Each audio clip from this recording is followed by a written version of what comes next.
Hey guys, welcome back to the channel. This is a story about what if Naruto was sent to Yugioh harem. Before I start, please support for more amazing content and do consider subscribing to my channel and share this video with your friends.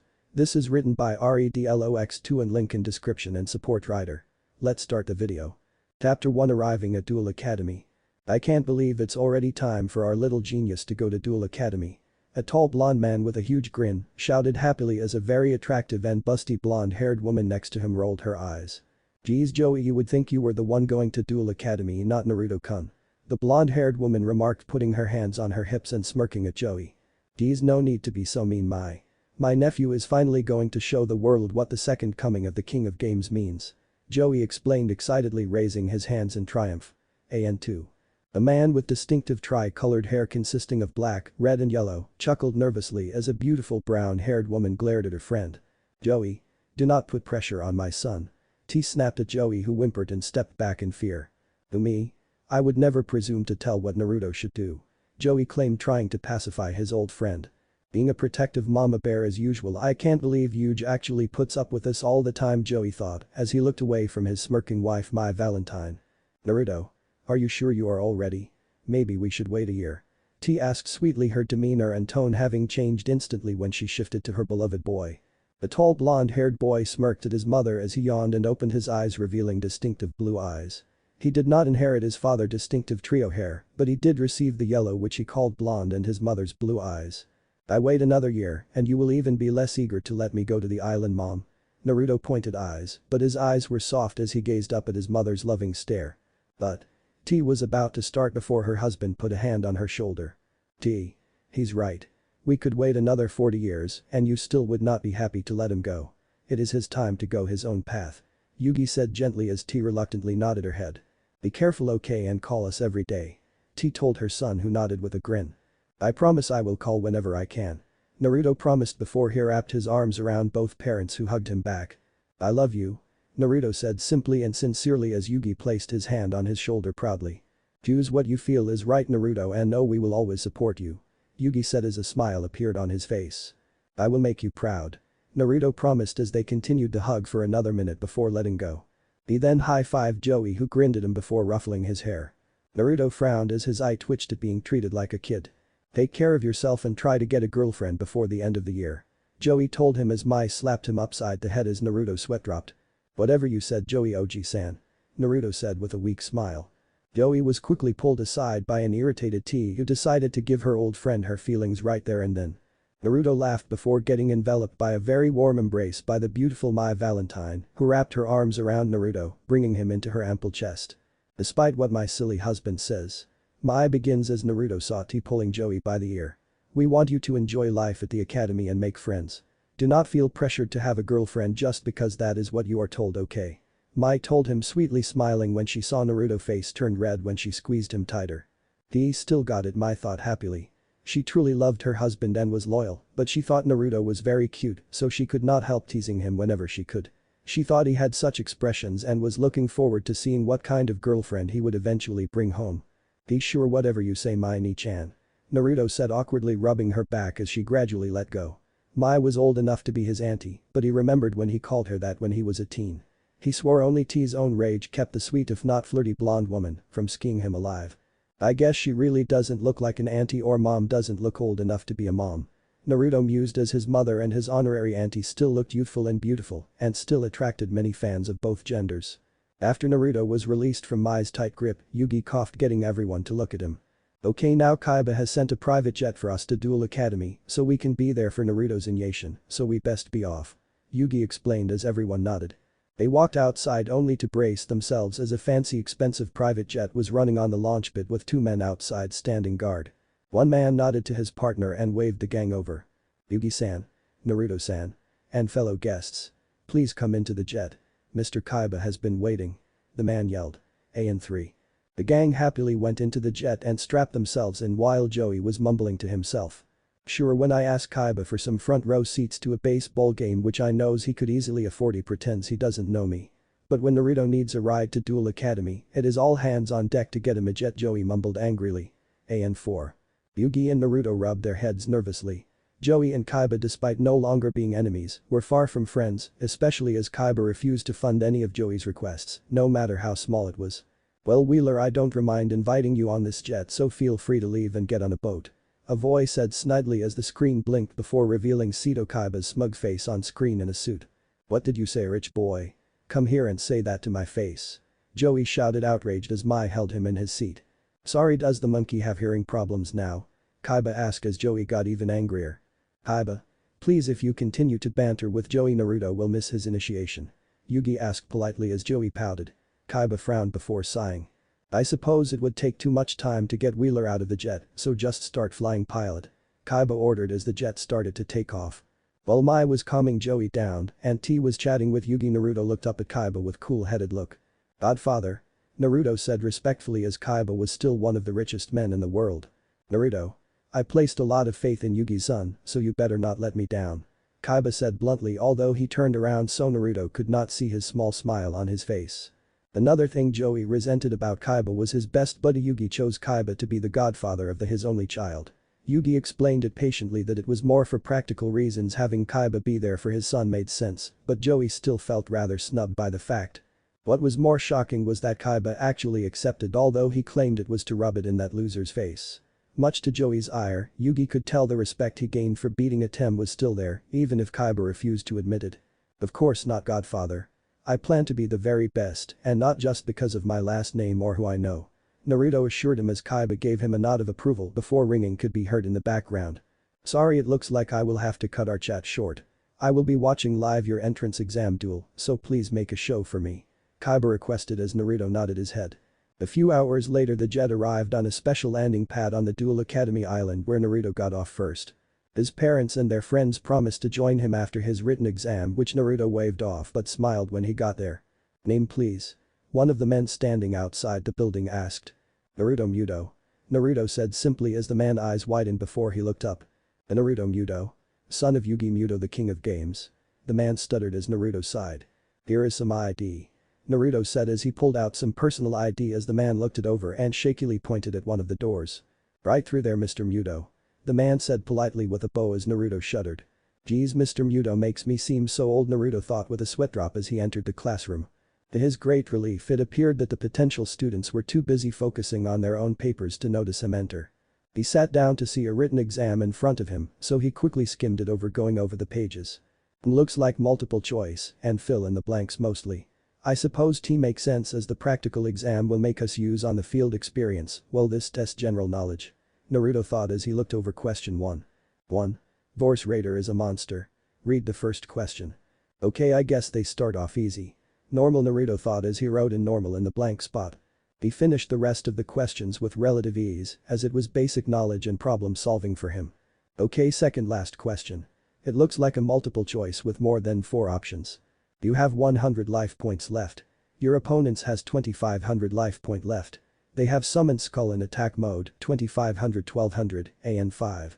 And Mirror Force face down. They have no cards in their hands. You have Cyber Dragon, 2100 1600 in defense mode, Ring of Defense, spell card, Ring of Destruction, trap card on the field. You have Cyber Dragon, Power Bond, spell card, and Emergency Provisions, spell card in your hands. What do you do? Play Power Bond face down and activate Emergency Provisions on all your cards to recover life points and bide time. Use Power Bond on your 3 Cyber Dragons to fusion, summon Cyber End Dragon, 4000 2800s, with double attack points and attack. Pass turn. Switch Cyber Dragon to attack mode and bluff opponents to not attacking. Sacrifice 1 Cyber Dragon to summon a new one from your hand in attack mode. Use Ring of Destruction on Cyber Dragon. Use Ring of Destruction on Summoned Skull. Use Ring of Destruction on Cyber Dragon and Chain Ring of Defense. Use Ring of Destruction on Summoned Skull and Chain Ring of Defense. Surrender duel and be honorable. Naruto instantly sweat dropped when he saw some of the choices. Pass turn. Surrender duel. What kind of answers are those? The only way you pass a turn is if you cannot do anything. No one who surrenders a duel is not a coward. Naruto thought furiously. Naruto hummed as he to admit whoever created these questions may have actually thought out the possibilities besides the very obvious dumb answers. A real test you if you know some of these card effects. For somebody who has never heard of Mirror Force, option B would actually sound good, since the double attack point would give them enough attack points to defeat summoned skill and win in one attack. Naruto mused as some people did not even use traps in their decks, deeming them too slow to be effective. The right answer is I, because summoned skull has the attack points to knock your opponent and you out. But by chaining ring of defense will prevent the damage you take while still doing the damage to the opponents, so you can win the duel. Naruto thought as he used the pen to circle the I option. And 6. Last question. Ha, finally one about the gods the dorm rooms would be modeled after. Naruto thought with a grin. It took much prodding from Naruto, but Sito finally decided to explain the basics of the 3 dorms of Duel Academy, and to say Naruto was not pleased was an understatement. When I show him pictures of what Slifer Red looks like, I am sure he will change his tone. Naruto thought, as despite it being a test he could still hear potential students moaning about being placed at Slifer Red and the terrors of the dorm room. What is one effect not shared by all 3 of the Egyptian god cards? This card cannot be targeted or destroyed or removed from play by monster, spell or trap effects, except by divine type monsters. This card requires 3 monsters to tribute sacrifice for a normal summon. This summoning cannot be negated. By offering 2 monsters to tribute, increase this monster attack points to infinite for 1 turn and destroy all monsters your opponent controlled, dealing 4000 points of damage. If special summoned from the graveyard, this card is sent to the graveyard at the end phase of the turn it was summoned. Naruto looked it over and smirked. If there was one type of monsters his father and godfather were proud of, it was the Egyptian god monsters. Naruto knew the conditions and rankings of the dorms were based on his godfather Kaiba's preference of the cards. Obelisk Blue Dorm was based on the one god card Sito owned during Battle City and was given over the top special treatment. Yellow had still high-class lodgings due to Sito's obsession of having the strongest god card despite not having it. Slifer Red was based on Sito's dislike of losing out to Yugi during Battle City when their god cards were on the line, and hence why the least amount of funding was used on it. When Naruto called his godfather out on this, he remembered the response very clearly. Naruto. You are too young to understand this, but managing a private island for duelists is very expensive and the budgets needs to go where I find it most appropriate. Sito claimed. This was undermined with Sito closing his eyes and having a self-satisfied smirk, making Naruto sweat drop at his godfather. It is see as that effect is specific to Obelisk, while the other effects are the same for all 3 god cards. Naruto circling the answer to the question in his pen. And 7. Naruto looked over the test several times before put the test carefully in front of his desk. He peeked around and saw the rest of the potential students still scribbling on their pager, and unlike him they looked stressed. The proctor near him saw he had his papers finished and walked next to him, leaning in. Are you finished? The man asked quietly while Naruto nodded. Are you sure? The test is for a full hour and it has only been 10 minutes, sir. The man asked with some concern as the kid in front of him didn't look like a cocky brat who thought he owned the world for finishing the test quickly. Again, Naruto nodded with his hand that happened to cover his name. May I please be excused as long as I return for the practical exams? Naruto asked politely, not wanting to wait 45 minutes here while he could be walking. The man though for a moment before nodding. Please be quiet and mindful of your time. The proctor reminded Naruto, who gave him a grateful smile. Naruto grabbed his bag and snuck out as the proctor gave him an amused smile. The proctor took Naruto's paper before his eyes widened when he saw the name written on it. Naruto Muto. He is coming to Academy this year. I mean, I heard rumors about his age. I never thought I would be lucky enough to be here when the son of the king of games came to our academy. The man was almost giddy with glee, but managed to keep a professional look on his face. A certain busty blonde magician giggled from inside her card while Naruto smiled down at his deck. Be ready, dark magician girl. Naruto asked his deck when they were outside again as more giggles could be heard. Chapter 2. Naruto is not just his last name. Naruto had decided to explore the island itself, and luckily, despite his notable blonde hair and blue eyes, most people were too worried about the exams to realize who Naruto was. If I actually got dad's odd hair color, I would never be able to go anywhere. Naruto though with dread. His dad's hair was unique and he was the only one who had it, so people assumed anyone who happened to have must be related to Yugi Muto himself. Naruto's blonde hair and blue eyes was different compared to a lot of people, but not so out there that people instinctively made the connection at first glance. He got to learn by just chatting to people, omitting his last name when asked, that Duel Academy was structured so students stayed there for 4 years and then had the option of choosing what path in life they wanted to take, with some notable graduates becoming pro duelists. Naruto chuckled to himself when he was alone. To think this place has evolved where a simple card game matters more than armies of people duking it out with each other. I think he would have loved to grow up here. Naruto thought as an imagine of a middle-aged man with white hair and a huge grin did the peace sign in his mind. AN2. Naruto eyes glanced of a girl in dual academy outfit trimmed in blue with a blue miniskirt, walked past chatting with her three friends that also wore the same outfit. As they walked past him his eyes glanced for a brief moment to where the skirts needed and the amount of legs shown before their blue boots capped their feet. Yup, he would love it here for more than peace. Naruto thought dryly before he shook his head in amusement.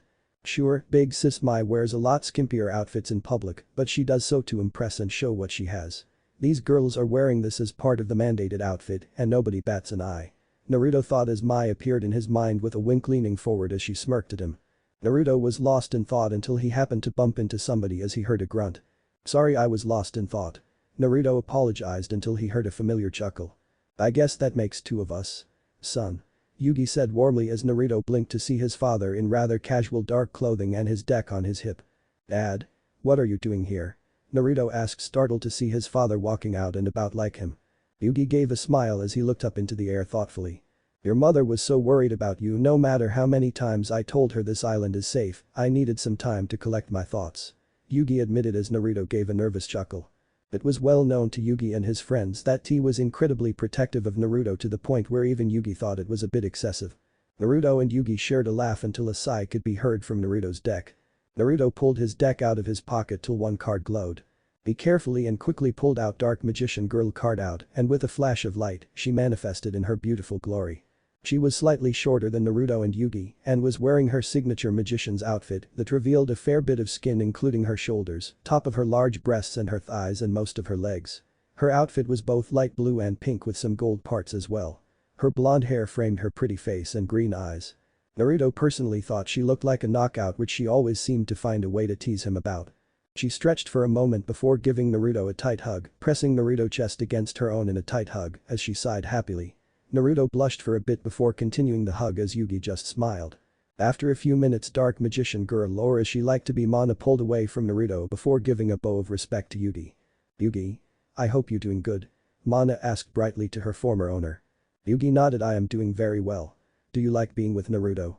Does he use you often? He asked kindly as he knew his former card especially liked being in duels with Naruto. Mana winked as Naruto rubbed his head. Yugi had learned this was the actual Dark Magician Girl dual spirit of Mana, who was Atem's childhood friend. Flashback to shortly after Naruto is born.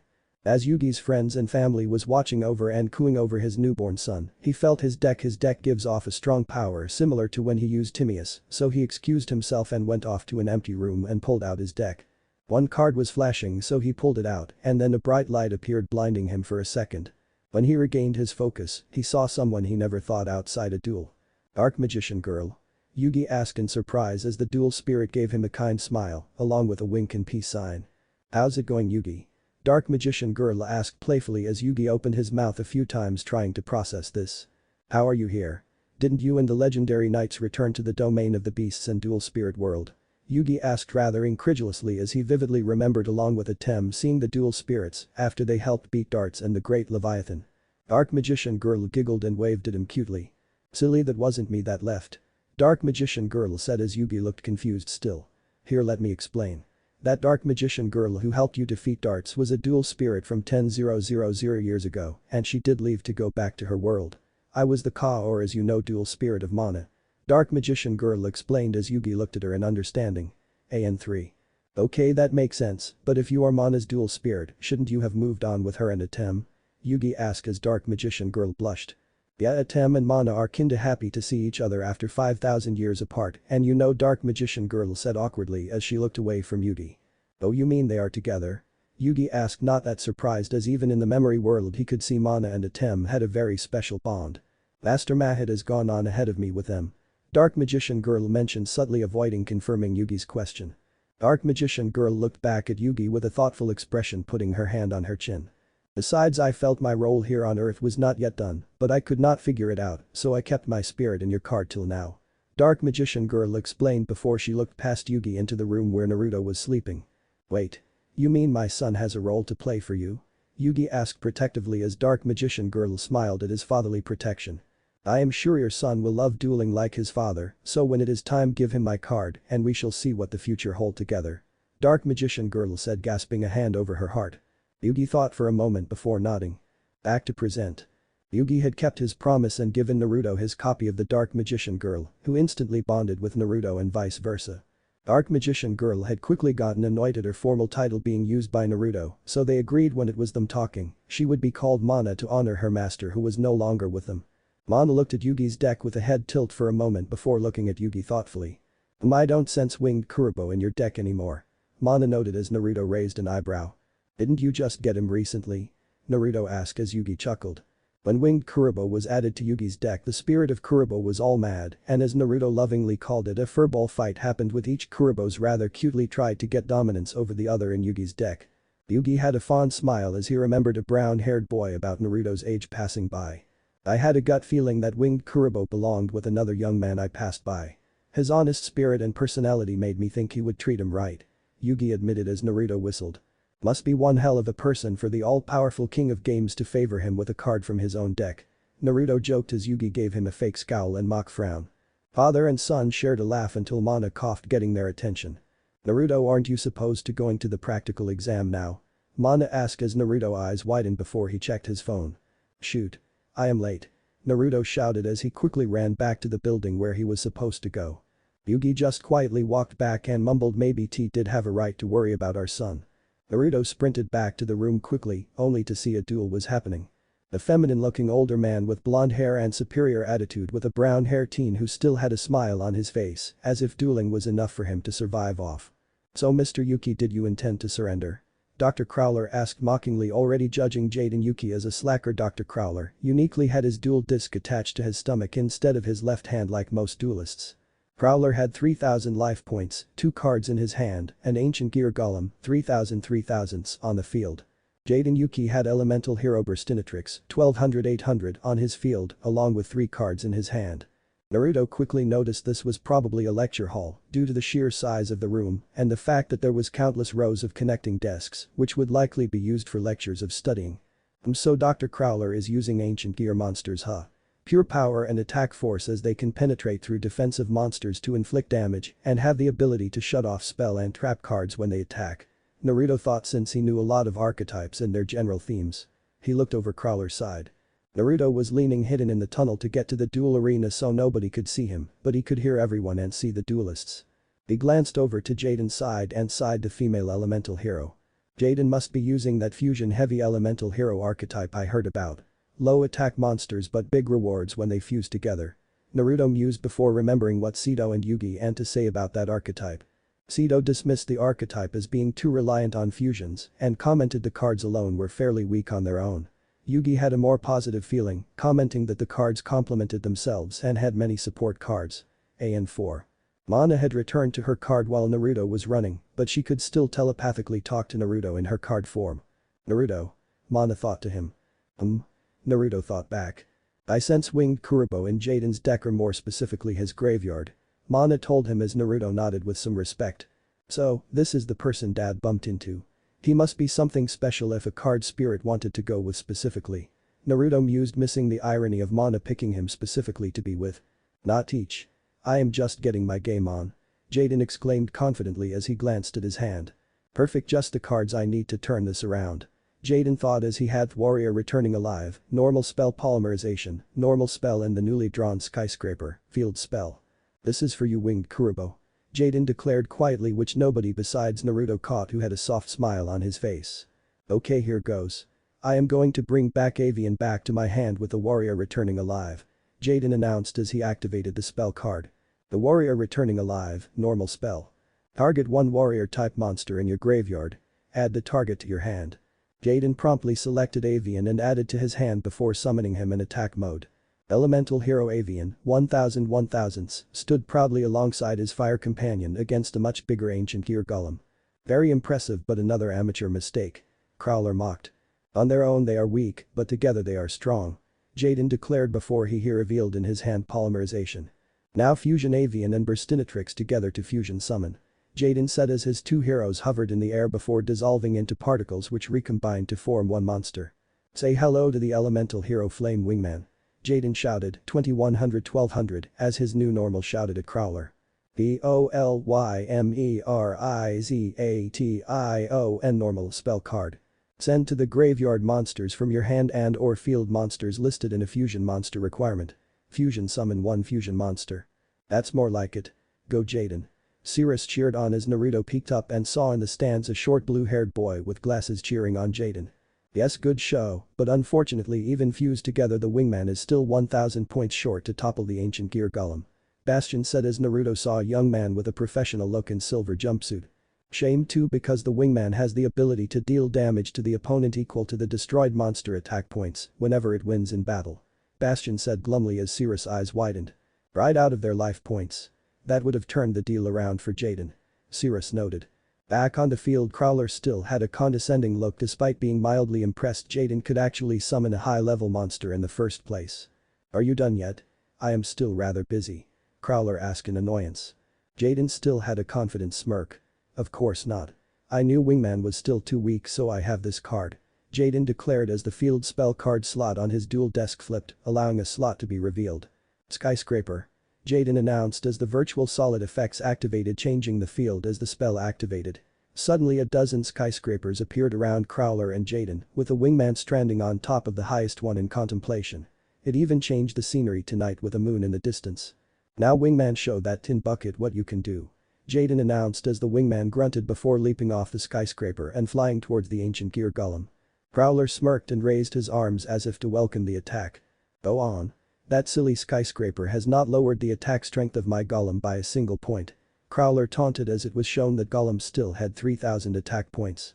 Wingman began to pick up speed even moving fast enough to have 2 after imagines before it stopped right before gear golem landing at its feet before jumping off and flying above it again. You're right, my skyscraper doesn't lower the power of your golem, but it does raise the power of my wingman by 1000. Jaden revealed as wingman attack points rose to 3100. Wingman began his descent and turned itself into fire flying itself at the ancient gear golem. Time out. Crowler shouted in shock. Wingman successfully nosedived the golem and caused a massive explosion on impact as several prominent students looked on in shock. Chaz, Bastion, Cirrus, Alexis and Zane, while Naruto just smirked. The smoke cleared revealing that Wingman had returned to Jaden's side. Crowler began to fuss and claim it was impossible before a part of the golem's hand bumped him on the head. Crowler life points 3100 equals 2900. And because of my wingman's secret power your golem's attack points come out your life points. Pretty cool huh? Jaden said as he pointed his index finger at Crowler who looked up in terror.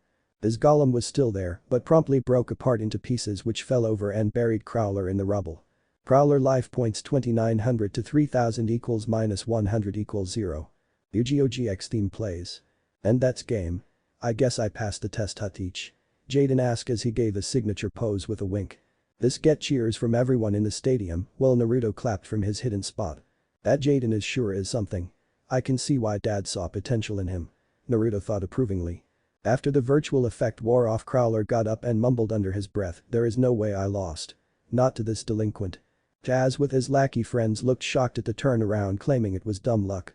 Alexis gave an approving nod from her spot resting on the rails from the top of the stadium. He has a future here. Alexis mused as she looked to her friend Zane who merely grunted before he started to walk off. Cirrus was opening cheering Jaden on, while Bastion smiled pleased with the result. At least today is over and there are no more students. Crowler grumbled before a proctor came up to him. Actually, sir there is one more. He said as everyone stopped and stared in shock. I don't care. If they are late, I don't care who this nobody is. Crowler hissed. Oh boy now here it comes. Naruto thought as he knew what was about to happen. Nobody. A voice said from the intercoms as everyone looked around for the source of the voice. That voice could he actually be broadcasting to us? Bastion thought in shock. I do not believe I would pick a nobody as my godson. Seto Kaiba's voice said coldly as a massive hologram appeared in the middle of the dueling arena. The screen showed Seto in a suit and despite sitting in a desk, you could see his fists clenched and a cold fury on his face despite his calm voice. Mr. Kaiba.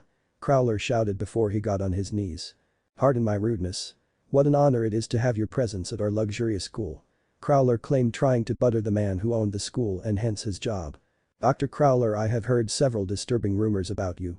Like the fact you seem to fail potential students based on nonsensible reasons like he failed to address his professor. According to one of the reports. Seto said with narrowed eyes as Crowler started to sweat. Shoot. I didn't think rich people like Kaiba actually read reports or that they even made it into his hands. Crowler thought in terror. However, I am in a good mood right now. Sito claimed as he leaned forward. I wish to see my godson duel, so I will overlook the reports for today. Sito announced as several gasps could be heard. Prowler was about to make a lame excuse like that late students had no time to waste time or resources from the teachers at Duel Academy, but Sito cut him off. If my godson does not get to prove his deck today, I might have to start to look over the budget again and make, let's say, cutbacks starting with the blue dorm. Sito said with an underlying threat as Prowler sweated even more. AN5. Shit. If I fail him without a test, Kaiba will have my job. Oh well, I don't care what his last name is, nobody makes a fool out of Dr. Crowler. I will simply beat him and use that as reason not to let him in. Crowler realized from his current situation. Prowler got off his knees and bowed graciously to his host before he took a microphone. Well, today is a treat indeed. I decided to make an exception today, allow one more duel to happen today. Will Naruto Muto please come to the dueling arena now for your practical dueling exam? Crowler announced as if it was his idea, and it was his gracious nature that allowed this to happen, not a threat from Sito Kaiba himself. As Naruto stepped out of the shadows, he could already start the excited whispering associated with his father's name. That's him. The son of King of Games is here. I wonder if he could get his mom's autograph for me. Were several of the whispers he heard as he felt his eye twitch at the last one. And kill any of them for hitting on mom. Naruto thought to himself to calm his anger. Naruto soon stepped in front of Crowler and did a polite bow which Crowler reluctantly mirrored. Cirrus was gasping at seeing the King of Game own child here at the academy as a potential student. This is certainly unexpected. Naruto Muto is said to be easily as strong as a pro duelist, and only his parents' insistence he goes here first is why he is not a registered pro duelist yet. Bastion thoughts having heard the rumors about Yugi's famous but elusive child. Chaz with his lackeys were trying to pretend they didn't care. Yeah, this guy has a family name, but I bet he is just a poser. Right, Chaz? A obelisk blue boy said as the other lackey nodded.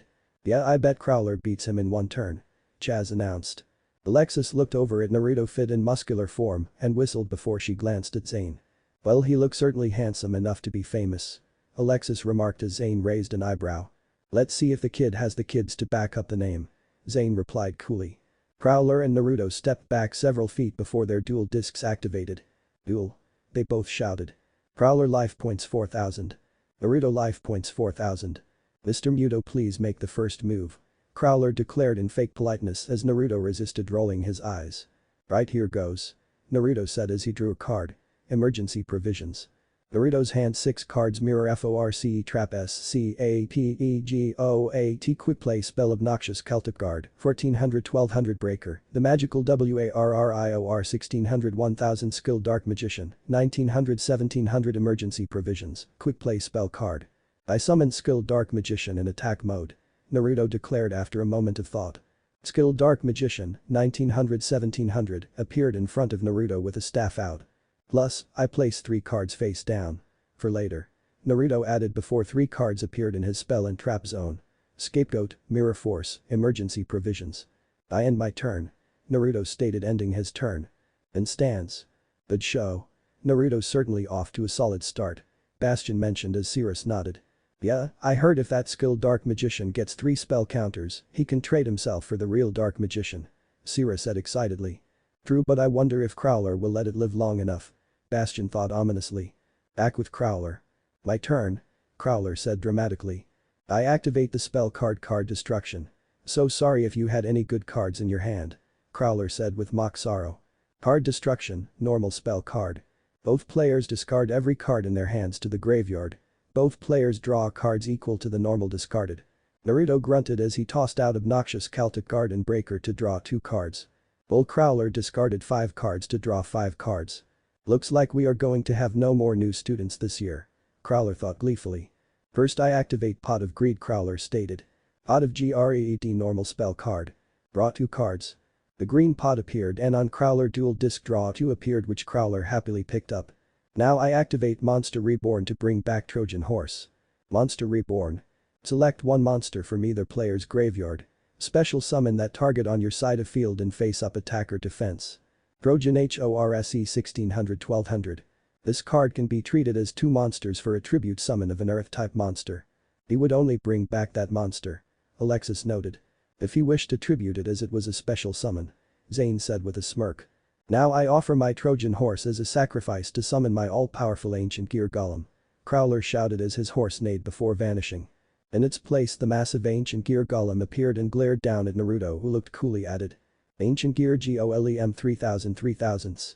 Wow, Crowler summoned ancient gear golem on his first turn. A raw yellow student shouted in excitement. However, Mr. Muto, for such a guest I cannot simply summon one of my ace monsters, I must summon the ace monster of my deck. Crowler announced as Naruto eyes narrowed. From my hand I activate polymerization to fuse my ancient gear golem, ancient gear knight and ancient gear soldier from my hand. Crowler shouted as a light appeared from his dual disc. He is really summoning his ace. A monster whose attack power rivals Seto Kaiba's own Blue Eyes Ultimate Dragon. Zane said in amazement. Behold. My ultimate ancient gear golem. Crowler announced gleefully as an even more massive gear monster appeared next to its golem brother. Ultimate ancient gear golem, 4400. Ancient gear golem plus 2 ancient gear monsters. Must be fusion summoned. It can inflicting piecing damage of monsters in defense mode. When it attacks opponent cannot activate spell or trap cards till end of damage step. If this card is destroyed you can summon one ancient gear golem, ignoring summoning conditions from your graveyard. Crowler no longer had any cards in his hand, but now had 2 powerhouse monsters, able to attack Naruto's lone monster. Wow, Crowler really is pulling out all the stops. Alexis remarked, now slightly worried. Oh course. I wonder how Naruto Muto will pull through as those golems stop traps and spells when they attack. Zane asked amused. Now my golem attacked that magician with mechanized pummel. Crowler shouted as his golem did its work. It punched its massive fist at magician who stood no chance against it, dealing 1100 points of damage to Naruto. Naruto life points 1100 equals 2900. Naruto grunted and quickly activated a spell card unseen to the others. Now Mr. Muto, I hope your briefs stay here. I am sure you would have made a wonderful student if you were not late, however it's over now. Crowler said with a sigh before a massive grin appeared on his face. Now ultimate ancient gear golem attack. Ultimate ancient pummel. Crowler announced as his second gear golem raised his fist at Naruto as everyone was on the edge of their seats. The fist collided as a massive amount of smoke appeared. When the smoke cleared it revealed Naruto's still active dual desk and his life point gauge. Naruto's life points equals 500 points. Zane's eyes widened in a rare display of shock. Naruto's still in this? Alexis asked in disbelief. How is this possible? Cirrus asked with relief. Wait. Look at Naruto's side of the field. Bastion shouted and pointed as everyone focused and saw a spell card active. Impossible. My ultimate ancient gear golem shut down spell and trap cards. Crowler exclaimed suspiciously. Not quite. They only shut my spells and traps down during their attacks. I can still use them after and in between your attacks. Naruto pointed out with a huff before he stood up. I used emergency provisions after your first golem's attack to ditch my mirror force and scapegoat and gain back 2000 life points before your second one hit my life points directly. Naruto revealed. AN6. Emergency provisions, quick play spell card. Send any number of other spell or trap cards to the graveyard. Gain 1000 life points for each card sent by this effect. Naruto life point, with emergency provisions, 2900 plus 2000 equals 4900. Naruto life points, after attack, 4900 to 4400 equals 500. Crowler gasped for a moment before an impressed look appeared. Very impressive, Mr. Muto. I end my turn. Crowler said as other students started chatting about Naruto's last maneuver. That was awesome. Great job. Jaden shouted happily. Yes, that was very impressive to use that gap between attacks to get between their effects. Bastion praised as Cirrus nodded. However, now Naruto is a bind. Those golems do piercing damage, so if Naruto has a solid defense his life points won't be safe either way. Bastion commented grimly as Cirrus gasped. That was quick thinking on Naruto's part. Alexis said, impressed, leaning back and crossing her arms underneath her ample bosom. Zane grunted, let's see if he can have a comeback next turn or there won't be another one. Zane declared as Alexis nodded. Okay, my turn again. Gotta make it count. Naruto noted as he drew a card. Naruto hands 3 cards: Card of Demise, Spell card Pot of Greed, Spell card Dark Magic Veil, Spell card. Okay, I need some luck, so here goes. Heart of the cards guide me. Naruto whispered using the mantra of his father and a tem. I placed 2 cards face down. Naruto declared. Then I activate the spell card Card of Demise, which allows me draw till I am holding 5 cards. Naruto announced. Card of Demise, normal spell card, AN7. Draw cards until your hand has 5 cards. During the 5th standby phase after activating this card, discard all cards in your hand. The guillotine appeared above Naruto's hand as he drew 5 cards since he didn't have any when activating Card of Demise. Of course I need to discard my hand in 5 turns, but it won't last that long. Naruto noted as he peeked at his hand and got a giggle in return, making him smile. Now I reveal my face down pot of greed card. Naruto announced as it flipped over, showing a green pot like the one Crowler used earlier. Now I draw 2 cards. Naruto said as his hand grew to 7. Perfect now to end this. Naruto thought. Now I activate from my hand. Poison of the old man. And I choose to gain 1200 life points back. Naruto announced. Naruto life points 500 plus 1200 equals 1700. Not much it will do you, my young friend. Hardly enough to taste on. Crowler mocked before he saw Naruto smirk. I activate my other down card. Dark Magic Veil. Naruto revealed as a dark circle appeared on his field. It had a complicated star formula and glowed purple. Dark Magic Veil, normal spell card.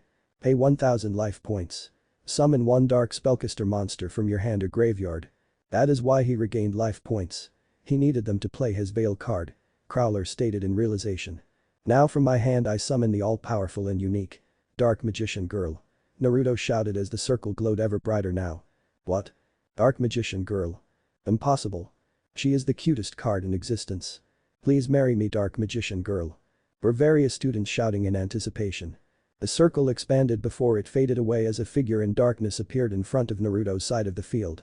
The figure was clearly female due to her height and curves. A light appeared from her body as she materialized. Her left hand showing her pink and blue sleeves appeared, then her right arm showing her staff and the same sleeves appeared. Then her thighs and skirt were revealed as she glowed with power.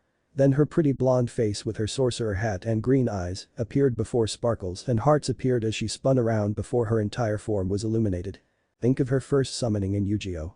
She puffed out her chest and giggled before she winked, completing her summoning, as nearly the entire male audience shouted and cheered when she appeared. She looked around, started to wave the crowd, making the shouting even louder for several minutes as the beautiful dual spirit took in her fans' praise with a smile. While this was happening, Bastion was speaking in astonishment. Incredible, I thought only the king of games had the Dark Magician Girl in his deck, but I guess his son has her too.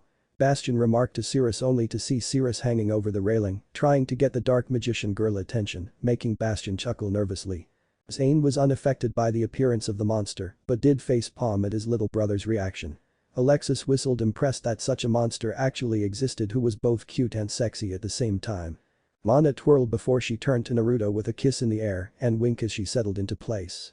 Dark Magician Girl, 2017 thousandths. Okay, now I will finish this.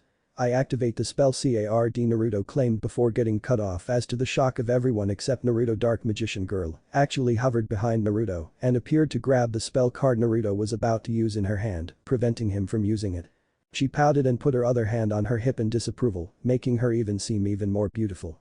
Naruto gave her an amused smile as he let go of the spell card he was about to use and let her point at one. Naruto nodded as she beamed at him before going back into place, much to the confusion of the crowd. Nobody except Jaden, due to having winged Kurobo, thought Dark Magician Girl was doing anything and thought it must be a glitch in the Kaiba Corporation gaming data service. Sorry, I activate this card instead. Dark Burning Attack. This allows my Dark Magician Girl to destroy all your monsters right away. Naruto declared as he inserted the spell card into his duel desk. Dark Burning Attack, normal spell card. If you control Dark Magician Girl, destroy face-up monsters your opponent controls. Mana gave a shout as her staff created a dark red orb of power with purple and black electricity flowing into it. Now get them. Naruto shouted as Mana waved her staff, making the orb collide with Crowler monsters. A massive explosion of dark magical power appeared as both of golems groaned before exploding. HMPH. Very impressive but not good enough. I activate my ultimate Ancient Gear Golem effect. If it's destroyed I can summon an Ancient Gear Golem from my graveyard. Crowler revealed. And Golem came back as Naruto smirked. Now from my hand I activate Tribute of the Doom.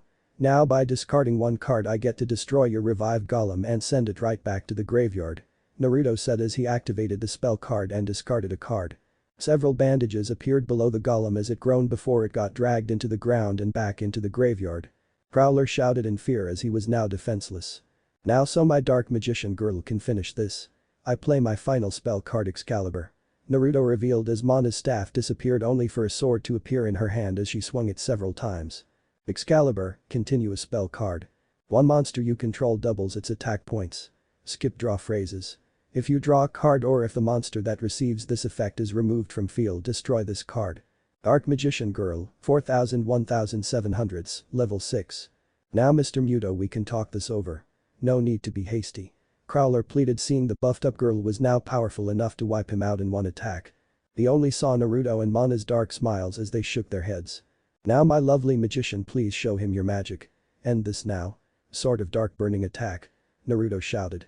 Mana screamed loudly as she channeled her magic to her new sword before thrusting forward, releasing the magic as a beam of power that collided with Crowler as he screamed. No. Crowler screamed in pain before he collapsed.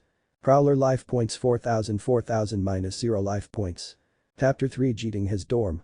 There was a pause as everyone's jaws dropped before having to get picked up for Naruto's essential one-turn comeback finish.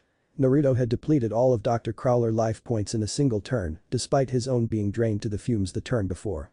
The first to get over their shock was Jaden, whose wild personality allowed him to say exactly what he thought without worrying about what others thought. Bro.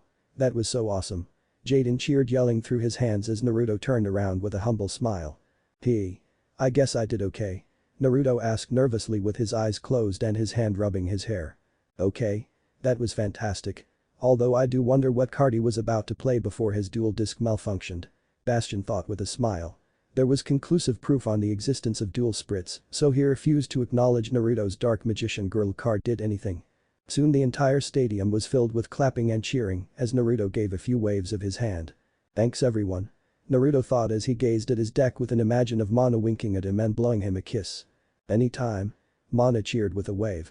Elsewhere. That was an amazing duel, Sito. A man with dark blue hair said as he sat in a chair across from Sito as they watched live from the monitors recording the duels. He was easily just as tall as Sito was now, having grown up greatly in the years since Pharaoh Atem was allowed to rest. It was often joked that Sito retained eternal youth as physically he hadn't changed at all. AN2. HMPH. I will admit he does make me proud, Makuba. Sito admitted with a small smile as his eyes were full of fierce pride as Makuba smiled. Sito? Makuba asked his older brother as Sito turned around. Yes. Sito replied back as he rested his face in his hands as his elbows rested on his desk. What card was Naruto going to play when his Dark Magician Girl stopped him? Makuba asked with an intrigued look. Well. We both know that dual spirits are real due to our little adventures with Yugi and his friends. That means that Dark Magician Girl card houses an actual dual spirit who are sentient. If I had to guess, I would say, Sito replied with a smirk as Makuba raised an eyebrow at the response he heard. Now with Yugi and his friends in another location watching the duel live. How dreamy. Maybe I should give Naruto-kun a little reward later for his performance today. Mai teased with a wink as she smirked, seeing her husband growl. Mai. That's not very funny. Joey retorted as Mai gave a chuckle. I am just joking, love. I would never cheat on you, my soulmate. Mai reassured with kiss on the cheek before turning around with a smirk. Besides, I don't want Mama Bear trying to tear me a new one for corrupting her little boy after all. Mai remarked as her smile grew when Ti twitched in anger. You little. T hissed as she loved Mai like a sister, but she was infuriated when she teased her only child. Yugi chuckled before he grinned. That's my boy. Yugi said simply with pride before he turned around when Joey called out to him. Too bad Tristan, Duke and Rebecca were too busy to come watch Naruto big debut. T sighed as the group grew solemn. Naruto was not nearly as close to Tristan or Duke as he was to Joey, but he would still call them uncles due to how close their little group was to his parents. Rebecca was a sore spot for the group as she still considered them friends but grew distant when Yugi had chosen T. No matter how gently he tried to explain, he still wanted to be friends.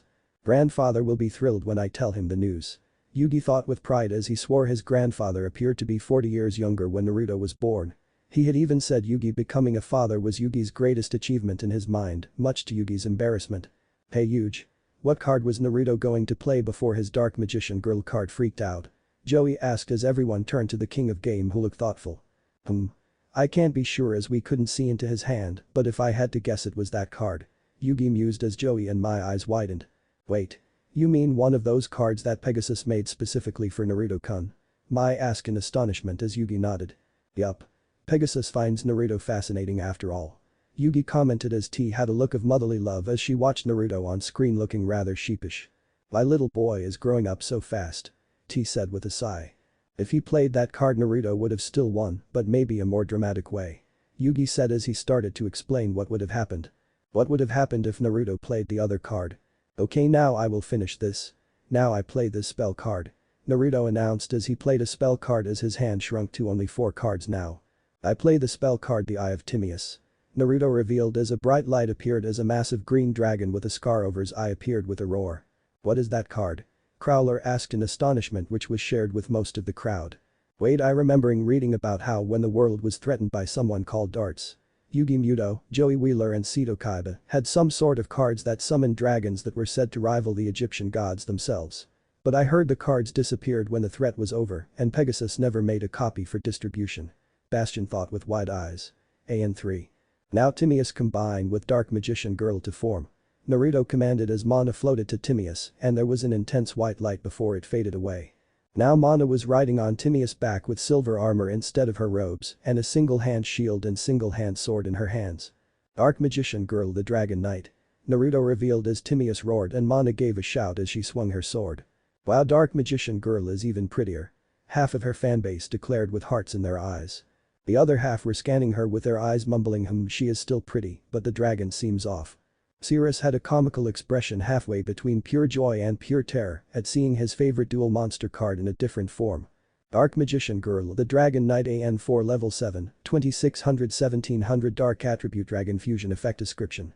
This card can only be special summoned by the effect of the Eye of Timaeus and its summon cannot be negated or destroyed when summoned. Discard one card from your hand and send one card on the field to the graveyard. Quick play effect. HMPH. Impressive, your little girly card got a new look and attack boost, but she is still no match for my golems. Crowler taunted with a smug tone thinking he was safe. Ah. But she has a special ability you might to listen to Professor. Naruto said with a smirk that Mana mirrored on the field. An effect. Crowler said in worry. Yup. If I discard one card from my hand she can do this. Naruto revealed as he discarded Tribute to the Doomed from his hand. His hand now had 3 cards in it. Instantly Dark Magician Girl the Dragon Knight swung her sword in front of her in the air.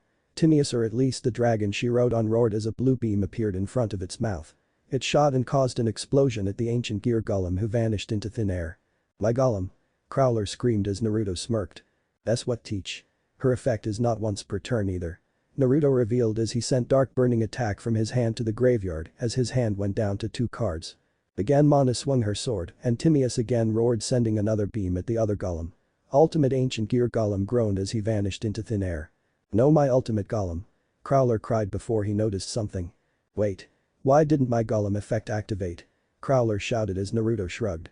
My new night ability sends the cards directly to the graveyard, so effect that activate when they are destroyed will not activate. Naruto revealed as Crowler face paled as his last line of defense was gone now. Well, I will have some life points left afterwards, so it's not over yet. Crowler said in defiance as Naruto grinned before grabbing one of his last 2 cards and putting into his right hand. Not after this one. My final spell card Excalibur. Naruto revealed as he activated the card. Excalibur normal spell card description. Doubles the attack of one monster of your side of the field. Skip draw phrases while this on the field. This card is destroyed if you draw a card or the selected monster is removed from the field. Dark Magician Girl the Dragon Knight 5200-1700. Mana shouted with power as her sword changed to much longer, more elegant sword in her hand. Please hold on, Mr. Muto. Surely we can talk this out. Crowler tried to ask smoothly. Sorry, but we are out of mercy for today.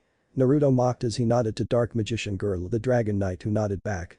She shouted as her blade turned pink as she slashed and released a great deal of pink energy, and Timaeus then released a different beam of blue. They 2 beams circled around each other as they shot towards Crowler before fusing together to make a beam of purple. No. Crowler screamed as there was a massive explosion. Crowler life points equals 4000 to 5200 equals minus 1200. Back to present. I wonder why Mana did not want to become her knight form. Naruto thought as he glanced at his deck for a moment. Unbeknownst to Naruto, Mana had a reason in her mind why she prevented her partner from using that card. HMPH. Naruto didn't need to reveal that he had those legendary dragon cards already.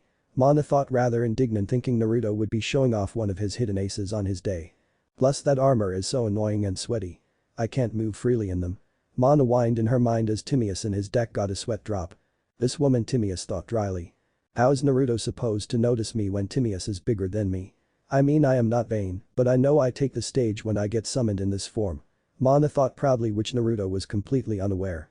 Sito returned on screen as he looked down at Crowler with annoyance before a small smile appeared for the briefest of moments when he looked at Naruto. Well, I believe my godson has proven himself well over in his duel. Sito said calmly but with an undertone daring anyone to contradict him. Nobody said anything while Crowler was on his knees in defeat. I believe with this test and his perfect score, Naruto has earned his spot in Obelisk Blue. Sito declared as the students started to buzz with excitement. Alexis with wide smile turned to Zane who had a small smirk on his face. Looks like you will get a new rival this year on your final one, Zane. Alexis teased as Zane scoffed but still looked rather pleased. Perhaps. He certainly is skilled if nothing else. Zane claimed as Alexis playfully rolled her eyes. Aw. You should not hide how pleased you are. Nobody is right now at your level right now. Alexis noted as Zane raised an eyebrow. Please. If anyone is pleased it would be you. Zane retorted as Alexis' eyes turned wide before she looked away. I have no idea what you are talking about. Alexis stuttered as Zane smirked.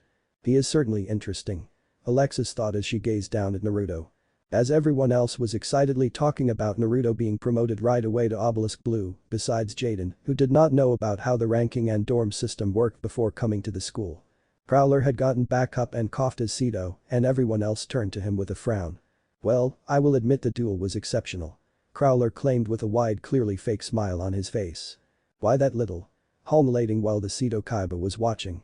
It's bad enough a no-name brat beat me when I had a single ancient gear golem. This famous brat beat me while I had my ace out. Crowler thought furiously. I must protest. Naruto Muto arrived late for his practice exam. Crowler exclaimed as everyone started to whisper while Sito eyes narrowed, making Crowler gulp. Naruto meanwhile was just stretching with a grin on his face unfazed by Crowler words. And? What is the problem? Sito asked coldly as Crowler gulped. It would be bad precedent if we let a student into the higher dorms who cannot arrive on time for their practice exams. Crowler declared as everyone looked from Sito to Crowler like it was a tennis match. My godson had a perfect score on his written exam. The only other person who got a score like this was Bastion Misawa. His practical exam against your best deck showed his level much higher than most Obelisk Blue members had on their practical exam. Sito remarked coolly as Crowler looked around for help. Well, I mean, Crowler stuttered as he soon realized he would look petty with those kind of results for Naruto favor. Surprisingly, Naruto decided to talk. I agree. Naruto chirped as everyone turned to the younger Muto. With Professor Crowler. Naruto clarified much to everyone's surprise. You do? Crowler asked gobstopped as he assumed Naruto would fight him on this. Yup. It would be unfair of me to start at the top. Naruto said as Sito gave Naruto a harsh stare. Naruto. Sito said with a slight hiss as his godson was showing some disrespect to him in public with his nonchalant attitude. Godfather. I realize that Professor Crowler has a point. Naruto said as Sito eyes narrowed but nodded. Explain. Sito prompted his godson who nodded back. I was late for an official duel. I got careless and there should be consequences for that. In a professional duel, this would not acceptable for a duelist to be late for their scheduled duel. I was late, so placing me in Obelisk Blue regardless of my score would set a bad precedent for the school respectively. Naruto explained as everyone looked wide-eyed at his mature and well-thought-out answer. Even Crowler, who disliked Naruto, could not help but respect Naruto a bit for being honest and mature far better than most of his peers in his situation. Was not expecting that. Alexis remarked as Zane looked at Naruto with an unreadable expression. Well, I don't think anyone has chosen to be in a lower dorm before. Zane agreed. What a loser. Why wouldn't he want to join the elites? Chaz scoffed as his two lackeys agreed. Naruto and Sito then had a staring match and the crowd shuddered as they swore fire appeared out of Naruto and Kaiba's eyes as they glared at each other. It was a literal battle of wills as a storm almost seemed to appear between them. After a minute, Sito sighed before waving his hand. Fine, if you want to build yourself to the top, I won't stop you. Sito agreed as Naruto gave him a respectful bow. Thank you, grandfather. Naruto said politely. However, I still will not take anything less than the best from you.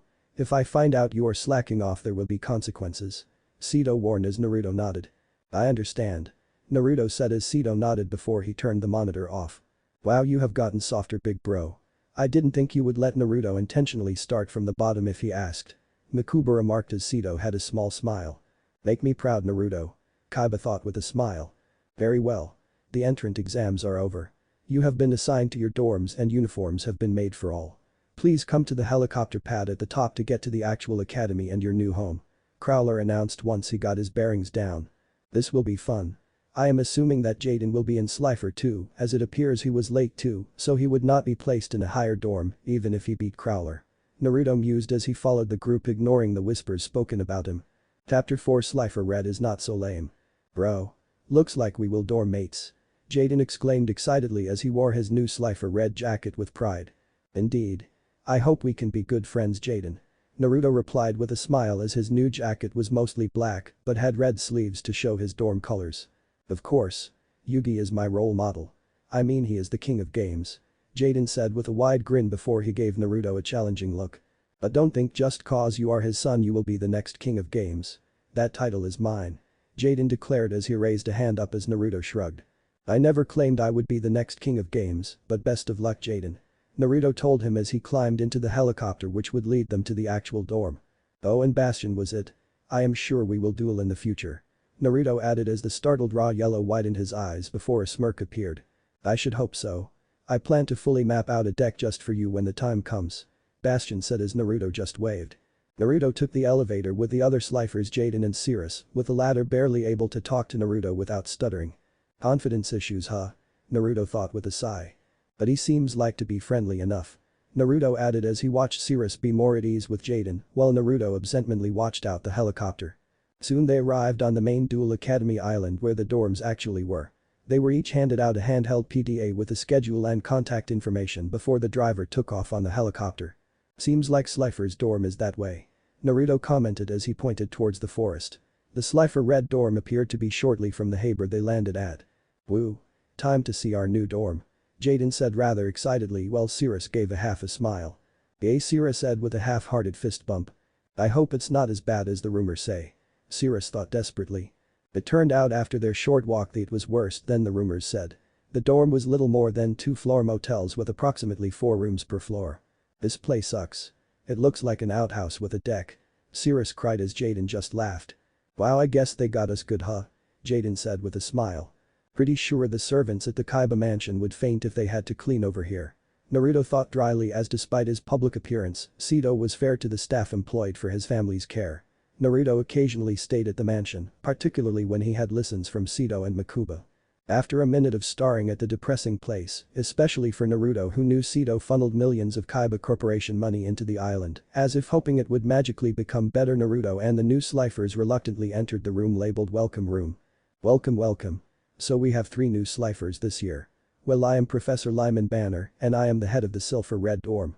Professor Banner announced as he stepped out with a wide smile. Hey Professor. I am Jaden Yuki and I will be the next king of games.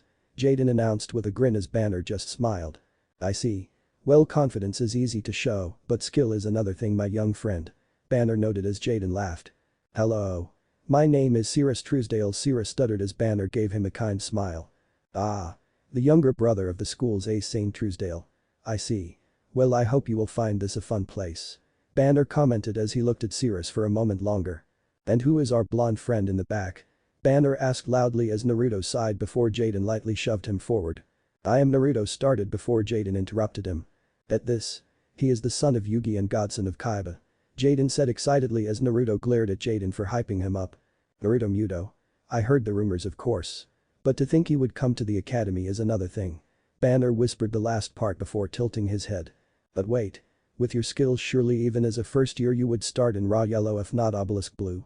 Banner asked as Naruto bit his lip before looking Banner in the eyes. My dad is famous now, but he started at the bottom and worked his way up. He was not handled titles or prestige. He worked for it. I want to make him proud and work my way up as well. Naruto declared as Banner's smile grew warm. Very well put, Naruto. I see you do not have a chip on your shoulder from your father's success. Banner said with notable pride. Wow. I mean, you are so different from the rich kids who think they are better than Slifer Reds by default. Cirrus cried as Naruto sweat dropped. Anyways, teach. Where is the grub? I am starving. Jaden asked as Banner gave a nervous chuckle. Well. You see. It might be a bit different than what you were expecting. Banner admitted before he waved his hands. Not that there isn't something for you all. Banner assured them as Cirrus and Jaden gave him accusatory looks while Naruto's expression was rather flat. Oh. I have to wake up Huffington right away. Banner noted as he quickly ran off as Cirrus' expression sighed. Well, this is not how I expected my first day of Duel Academy to go. Cirrus noted glumly as Jaden tilted his head. What did you expect, bro? Jaden asked curiously as Cirrus got rather embarrassed. I kinda expected being in raw yellow with loads of fangirls to cheer me on. Cirrus admitted as he flinched when Naruto's flat expression went to him. I don't think Bastion, who is a raw yellow, has the same aspirations as you do, Cirrus. Naruto noted as Sirius' head dropped. Well, I should hope not. Trying to get fangirls would be a very poor excuse on why to join Duel Academy.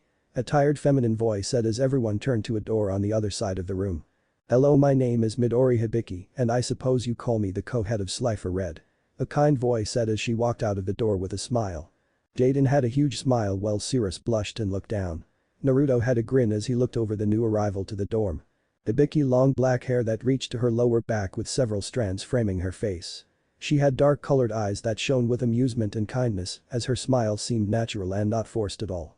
She wore the standard Slifer Red jacket along with white pants. She also had a mature form as she appeared to be in her late 20s. Overall Naruto thought she was rather curvy and beautiful. And 2. Hello Ms. Hibiki. The sister of famous American world champion Koyo Hibiki. Naruto greeted with a smile as Midori eye twitched. Hello Naruto Muto. Son of world champion Yugi Muto and godson to Kaiba Corporation head Sito Kaiba. Midori retorted with a slight edge as her smile twitched to a smirk when she saw Naruto eye twitched. Jaden didn't sense the slight tension of the two Slifer Reds who were related to famous world duelist, so he was just excited. So cool. I am a huge fan of Koyo Hibiki. He is one of my heroes besides Yugi himself. Jaden announced as Midori turned to Jaden with a smile. I see. I will have to let him know I am supervising one of his fans this year. Midori remarked as Jaden gave her a thumbs up. Midori also spoke kindly to Sirius ignoring him looking at her with embarrassment as she was used to the looks of younger boys lusting after her. Oh good. Glad you have met Ms. Hibiki. Banner announced with relief as he stepped back in with a Slifer Red who looked like a Cole in Naruto's opinion. Everyone please meet Chumley Huffington. Here is Jaden, Sirius and Naruto your new dorm mates for this year. Banner said as Chumley just let out a yawn. Hello. I hope we can have fun together in the loser dorm. Chumley said in depression as Banner sighed. Chumley. This is not the loser dorm. It's merely the first step on students' ascension at Duel Academy. Midori told him sternly as she put her hands on her hips in annoyance. Yeah, I know. Chumley said flatly with a yawn as if he heard the speech dozens of times. Nice to meet you. Jaden said enthusiastically as Chumley nodded. Ditto. Sirius said nervously while Chumley just took a seat at the biggest table in the room. Anyways. Dinner time. Banner announced as Naruto sat beside Jaden who sat beside Sirius on one side of the table while Banner, Midori and Chumley sat on the opposite side. The dinner was just a small bowl of rice one per person with a single piece of fish and a small plate of soya sauce for dipping. Naruto noticed that Banner and Midori had an extra bowl of rice and piece of fish. Is that all they get extra as heads of the dorm?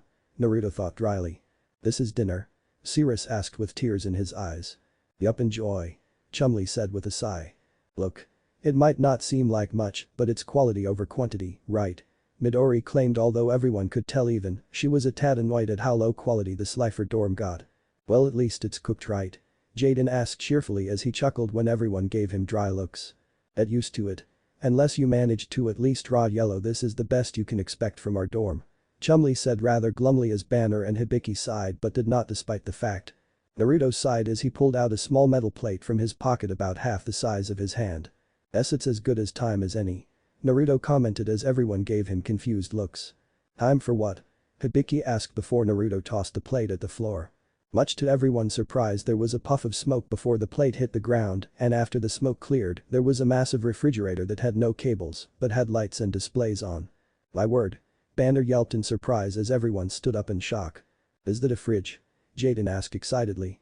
Naruto nodded as he quickly tapped the screen a few times as it beeped in response. Kinda. It's actually a prototype of self-sustaining refrigerator that Kaiba Corporation has been developing. Naruto informed them as he pushed the fridge that had wheels spring up underneath into the kitchen, which was really just a stove, a few mostly empty cupboards, and a very tiny fridge. Naruto peeked out to see everyone's jaws drop. What? You think Kaiba Corporation can't make other appliances besides dual discs? Naruto asked rhetorically. AN4. Yeah. Jaden admitted with a head scratch as Naruto shook his head. This prototype is still in its early development, so I am basically a field tester to show the company what it does with actual food and drinks outside a theoretical setting. Naruto informed them as he opened the door to show a light breeze. The fridge was full of various drinks, meats, vegetables and ingredients in a neat fashion. Wait. You said self-sustaining. So, this can run without electricity running through it? Banner exclaimed in shock. Technically or at least in theory. It's still rather new, but it does use renewable consistent energy to keep the products fresh and safe, even after the normal expiration dates. Naruto admitted as he pulled several vegetables out of the fridge and started to cut them up while the others sat back at the table. Before you ask. I won't tell you the energy source as it's propriety to Kaiba Corporation and it's patented. Naruto added sternly, making Cirrus drop his head in disappointment. And this has a security system in place so only I can open the fridge so people don't try to steal food from it. Naruto threatened as Chumli gulped. Well, talk about high tech. Jaden said excitedly as Naruto nodded. How much would buying this remarkable piece of technically cost? Banner decided to ask. About 1 million yen. Naruto said cheerfully as he gave them a wide smile. About 10,000 US. Eh? Everyone shouted at once as Naruto raised an eyebrow. What? I told you this is a prototype and mass production has not started yet. We are still testing it out right now with mine. Of course I am not going to give away this for free or anything. Naruto said rather indignant as he started to cook. Naruto, you are a student, you should not have to cook for yourself, let alone the dorm. Hibiki said in concern as Naruto peeked out with a smile. Don't worry about it. I like cooking. To me it's a hobby rather than a chore. Naruto assured them as Hibiki and Banner looked at each other. Well, if you are sure. Banner said as he sighed. Totally. Naruto chirped as he continued to cook behind the door. As the group waited and caught a few delicious smells coming from the door, Jaden decided to get to know Naruto better. Hey bro. Who taught you how to cook? Was it Seto Kaiba? Jaden asked as everyone leaned in to listen to the answer. To everyone's surprise they heard Naruto scoff. Please. Seto might be a great inventor and amazing duelist, but he would fail cooking class 100% of the time. Naruto commented as he shuddered. Last time I swore he almost burned the kitchen down. Naruto thought as he remembered the smoke and burning pots with Kaiba looking as cool-headed as possible. It seems that the cooking-ware malfunctioned. Seto thought as he looked down at the burnt food with a raised eyebrow. So, who taught you to cook? Chumli decided to ask. My mom. Naruto said warmly as his eyes watered. She might not a great duelist, but she is an amazing mom. She taught lots of other things besides dueling like cooking, gardening, various board games and other things. Naruto said with a warm smile. But probably what mom would have been like if she raised me. Naruto mused as a red-haired Kushina with a warm smile appeared in his mind. She was soon replaced by a smiling and beaming T as she showed a much younger Naruto how to cook using oil. Everyone was silent as they heard rumors and stories about the legendary Seto Kaiba and Yugi Muto, but judging by Naruto's tone, he seemed to respect his mom even more. A few minutes later, with Chumli's stomach there to remind them it was dinner time, Naruto walked out with several plates of fried rice, various vegetables, steamed tofu and sweet and sour shrimp. I think this is more of a welcome package. Naruto joked as everyone's jaws dropped at how much food Naruto made and the sheer quality of it. Everyone cried that night as they filled their bellies full of Naruto's cooking, which was described as best they ever eaten, much to Naruto's amusement. The group unanimously agreed that Naruto deserved his own room after his cooking against his wishes as Jaden, Cirrus bunked with Chumli in bunk beds in a single room. Naruto joined them in their room since it was still several hours till lights out. About 9 p.m. Jaden a few messages on his PDA as Naruto, Cirrus and Chumli hurriedly looked over. Hey, I think it's Chaz. Jaden said urgently as he read the message out loud. Hey Slifer Slacker. Come to the public dueling arena to settle things unless you are chicken. We shall both ante our best cards to make it interesting. From you know who. Jaden read out as Chumli and Cirrus gulped. Sweetness. Now I can settle things with Chaz tonight. I am so excited. Jaden cheered as Cirrus looked horrified. Aren't you afraid? If you lose your best card. Cirrus asked with a stutter. Hey. I won't lose then. Easy at that. Jaden said with an uncaring tone as Cirrus' head dropped. You are totally missing the point, Jaden. Naruto said with a sigh as everyone turned to the blonde. Come on bro. I have to accept the challenge. Besides I won't lose. Jaden whined, stomping his feet. Have you read the rule book on the PDA? Naruto asked as everyone looked at him blankly. I will take that as a no. Naruto sighed. He opened the PDA rulebook attachment. Rule 1. No duels will be permitted after 10 p.m. Rule 5. No anti-duels unless given explicit permission by the chancellor in a supervised setting. Naruto read out as everyone looked wide-eyed. If Jaden and Chaz get caught dueling at midnight, they both could be expelled on the spot for violating rule number 1. Naruto said gravely as even Jaden looked freaked out.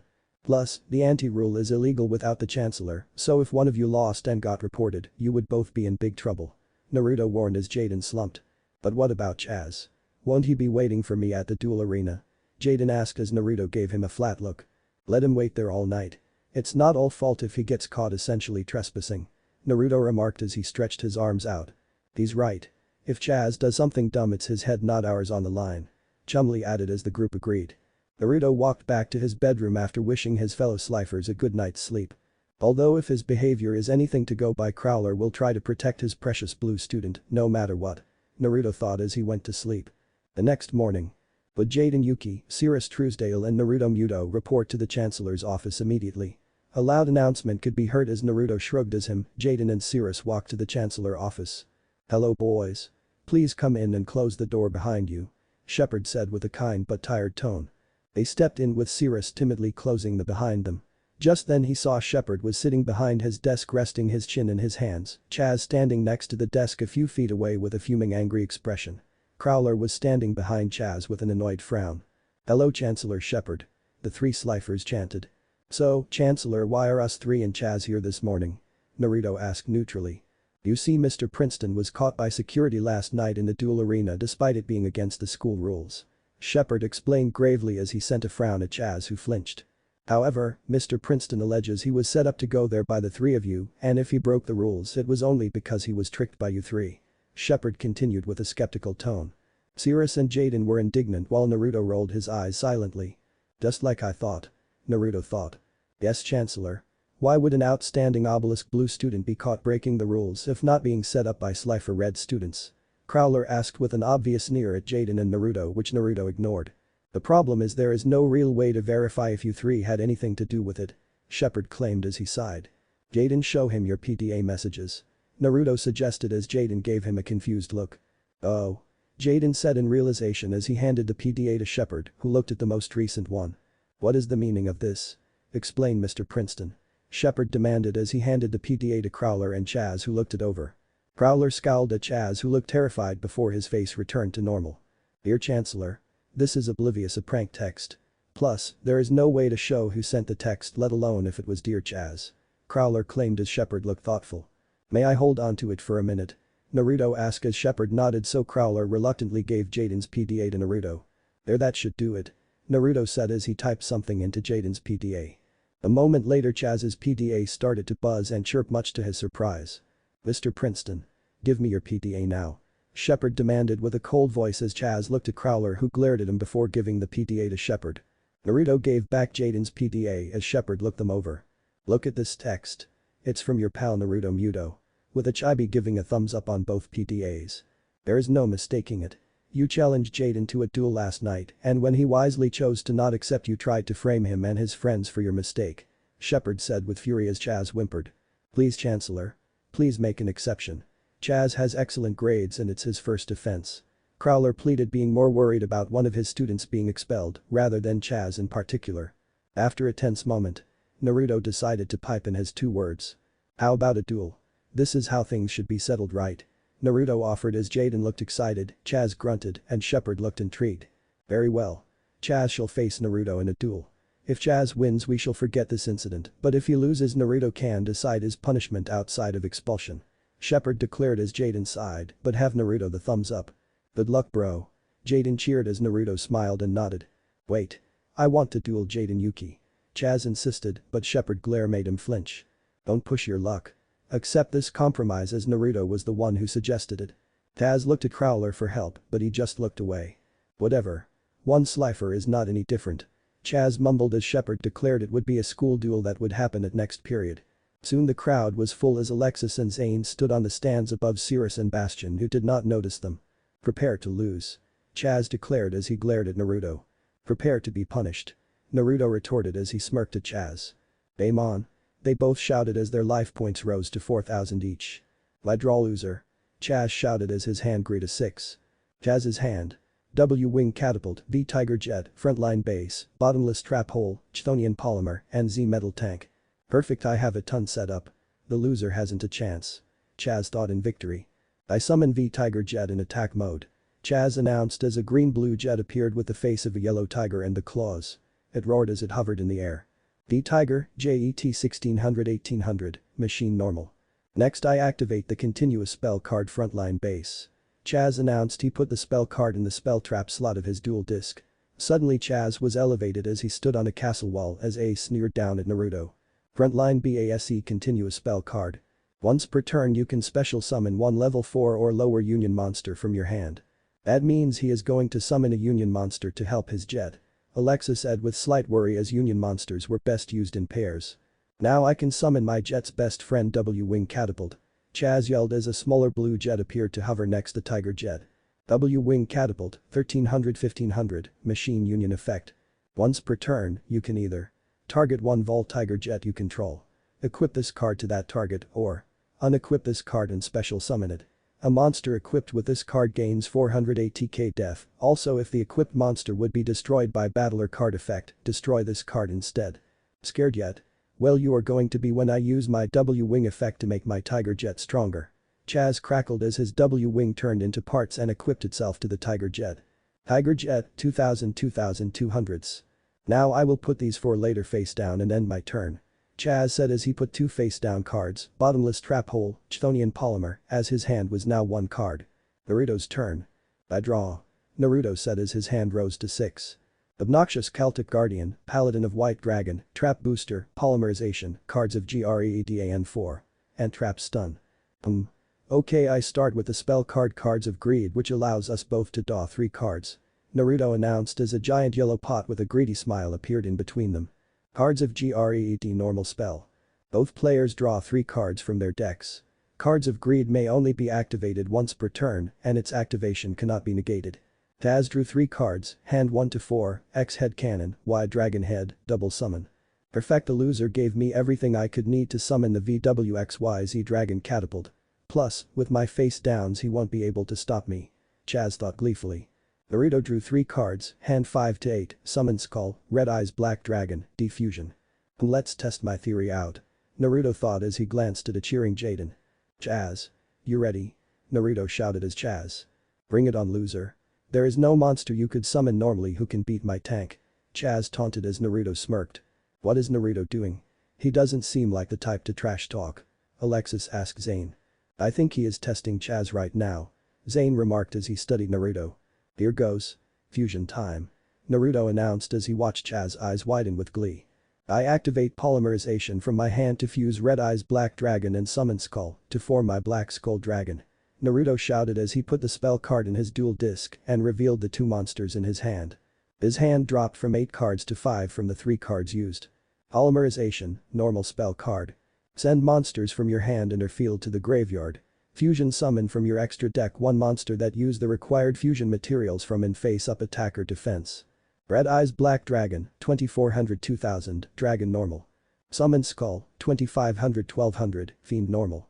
Black Skull Dragon, 3200-2500, Dragon fusion. Red Eyes and Summon Skull appeared on Naruto's field for a moment before a swirl appeared in between them, drawing them into the portal.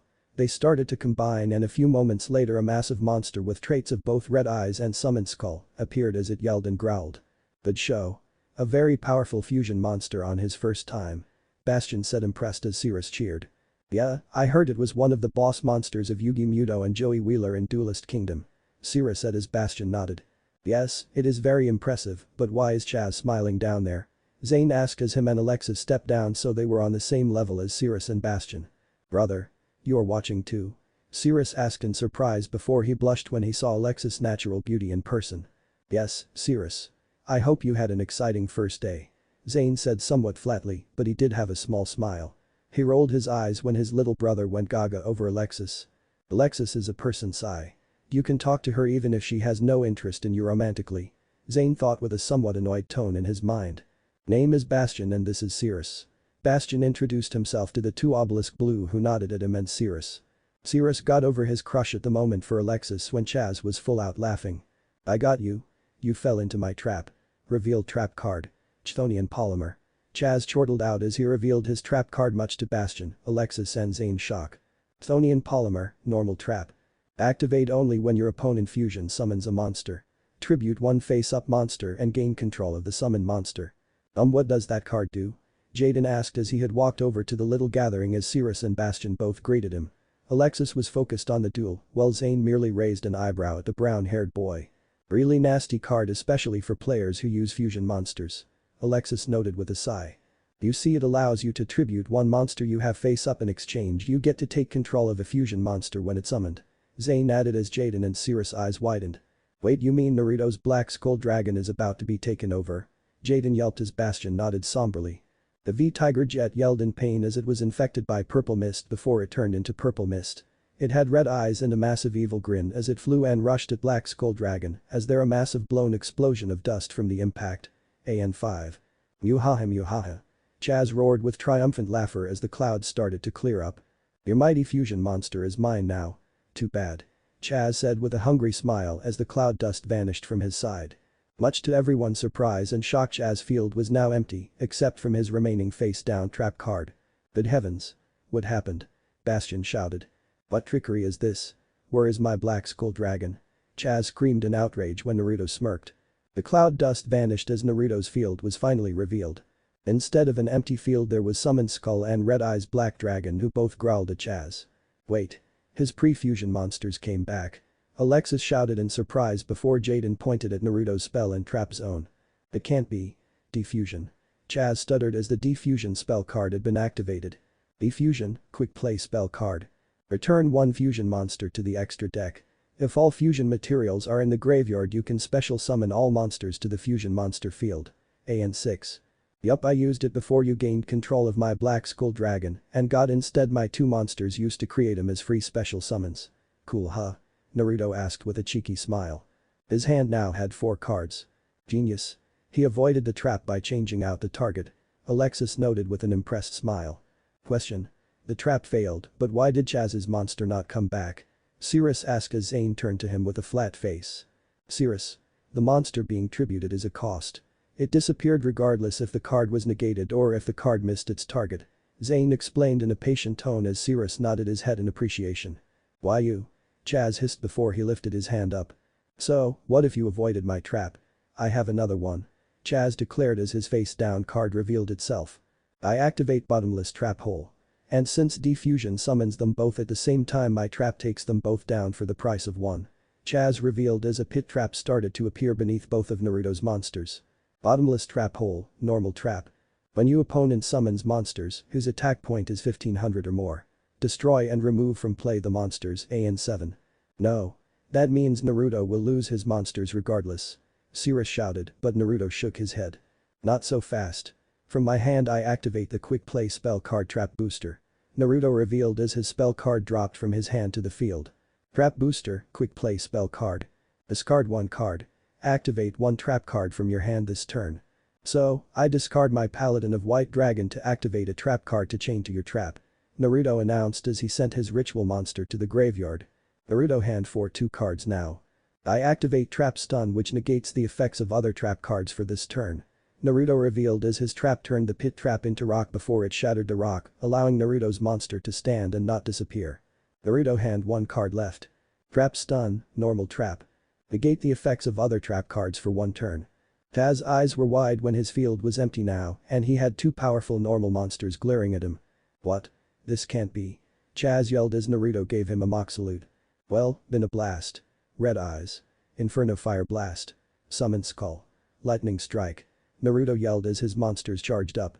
Red Eyes opened his mouth as a red and black fireball grew from its mouth and Summoned Skull yelled as his body filled with lightning. Both attacks were released and combined to shoot a red ball of fire and blue lightning. 2500 plus 2400 equals 4900 damage. Chaz life points.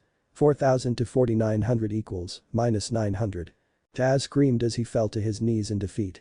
Jaden and Cirrus were the first to clap, followed by Bastion then Alexis and Zane. Well done. What a fine duel. The winner in a 1-turn kill is Naruto Muto. Shepard announced as he clapped followed by a reluctant Crowler. Secretly Banner and Hibiki hid and watched the duel with them having massive smiles of pride at Naruto's victory. What a sweet duel. Jaden cheered as Winged Kurobo appeared and chirped. Yes. He is certainly quite good. Alexis remarked as she looked at Naruto with interest and even briefly licked her lips for a mere moment. Now Naruto Muto is agreed you can decide Mr. Princeton punishment outside of punishment. Shepard announced despite Crowler lame protests. Let's see. Naruto thought as Chaz pouted crossing his arms. How about? No private bathing in the blue dorm for 3 months. Naruto suggested as Chaz's jaw dropped to the floor. How will I get clean without my daily bath? Chaz shouted in outrage. Taking a shower like normal people Chaz. Naruto retorted with a smirk. Very well. Chaz Princeton will be banned from the Obelisk Blues private baths for 3 months. Shepard agreed much to Chaz's chagrin. Soon everyone dispersed to start their next classes while Naruto yawned. What a fitting punishment. Personally, I think he needed to be taken down a peg or two. Alexis' impressed feminine voice filled Naruto's ears as Naruto turned around. Naruto had to hold back a groan when he finally saw Alexis for the first time. He did not think the rumors of Duel Academy hottest girl did Alexis justice.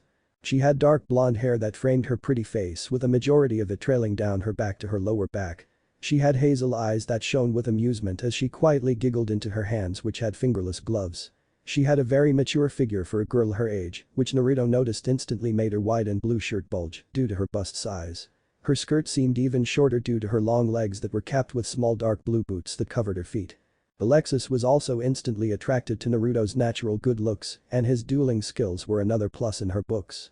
"May I ask the pretty lady's name?"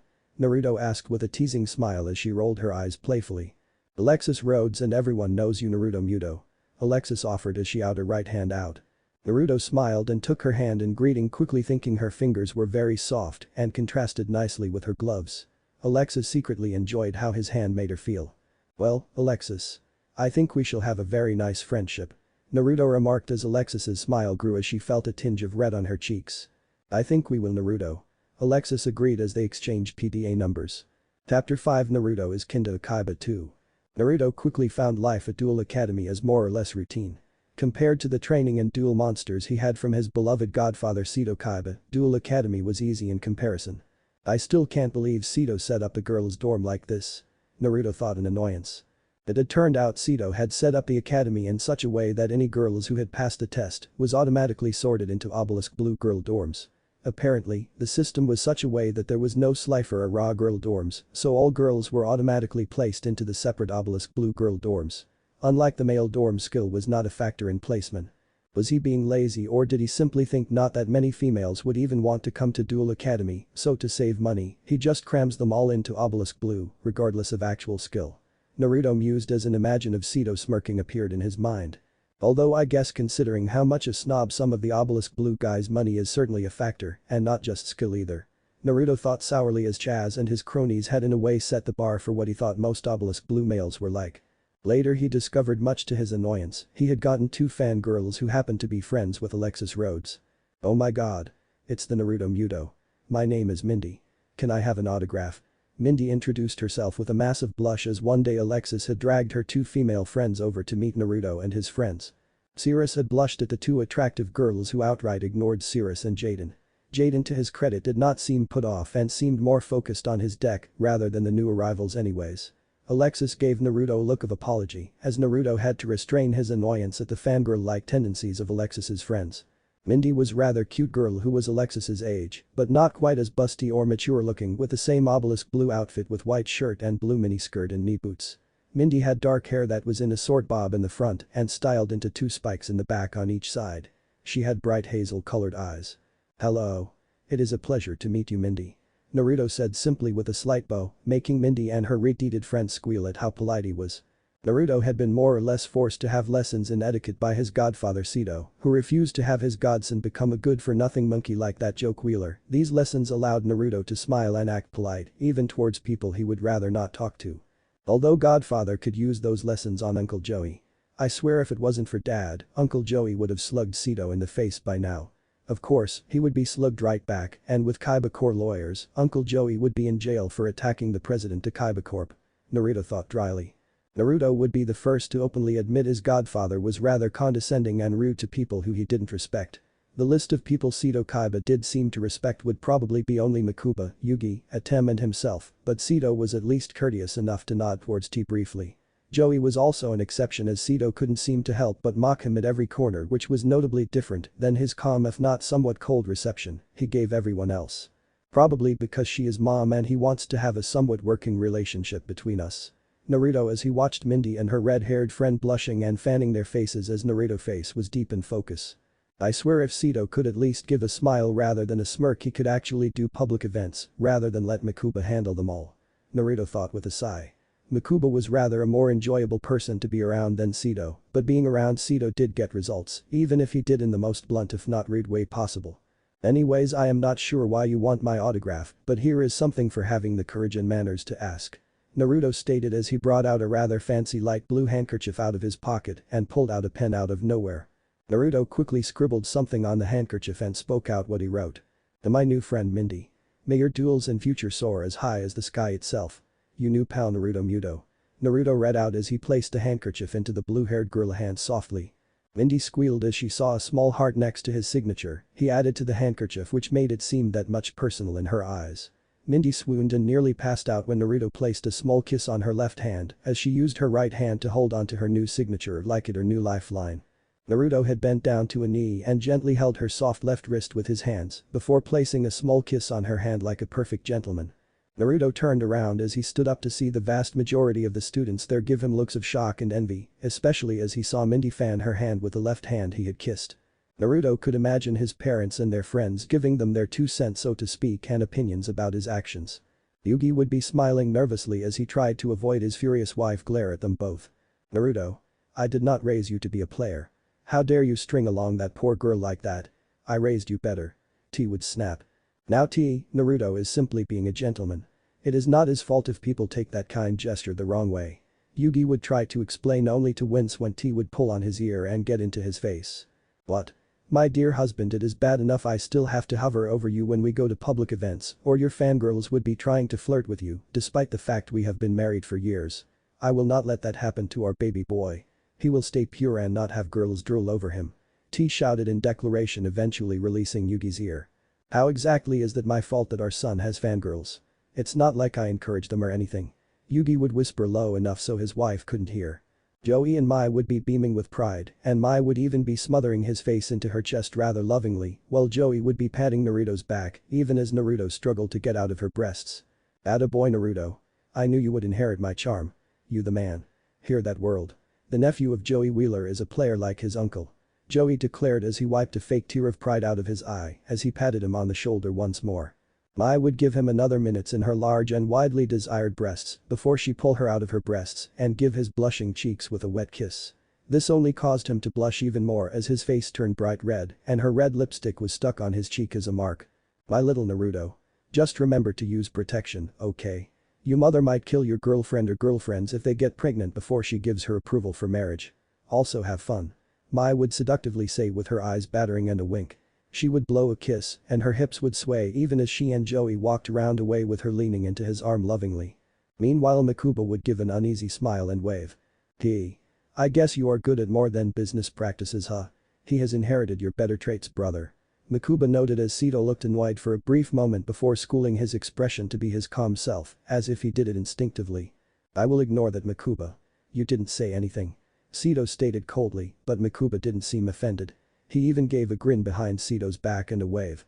Sito turned back to Naruto as he tapped his foot and crossed his arms impatiently.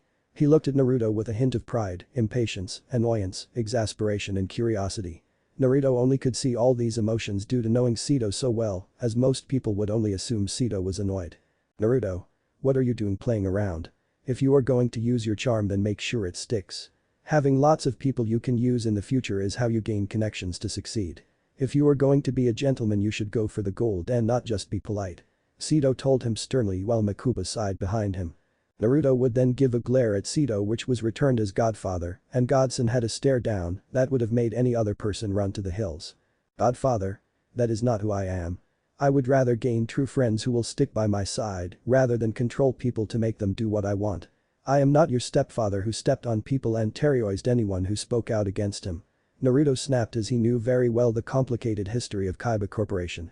Makuba took a deep breath in surprise as he looked at Sito whose eyes narrowed. Makuba looked ready to intervene as Sito looked briefly ready to slug Naruto in the face for that comment. It seems I have taught you too well my godson. Nobody else besides me would speak to me that way and I couldn't be prouder of your spine. It seems you have grown into a man worthy of my attention after all. Sito noted with pride and a smile after a moment that made both Makuba and Naruto hold their breath. Do what you wish. Just know I will always be watching out for you. Sito noted as Makuba turned around to walk out. I will make you proud. Naruto declared with a salute as Sito briefly turned back and nodded with a smile. Naruto blinked away his imaginary dream of what would have happened if his parents and their close friends had seen what he did with Mindy's hand. Oh wow. Naruto Muto is so cute. He is such a hunk. A red-hat obelisk blue girl squealed as she clasped her hands together and jumped up and down a few times. Despite himself, he couldn't help but notice how her arms did an interesting effect to her breasts. They appeared to be rather big despite being squished by her arms and even jiggled a bit due to her bouncing.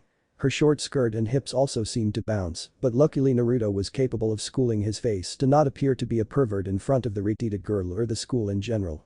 "Who is your friend, Mindy? I like to know the names of pretty girls, so I don't have to keep calling them beautiful. It's not very much a gentleman to call that to every beautiful woman." Naruto asked with a charming smile that he seemed to have inherited from his father, who despite marrying his mom, still considered one of the most handsome men in Japan. Secretly, due to being apprenticed under the Seto Kaiba as well, made his manners rather impeccable as well. It was not like Seto would allow his godson to disgrace his name by lacking manners. Not that Seto has very good manners himself.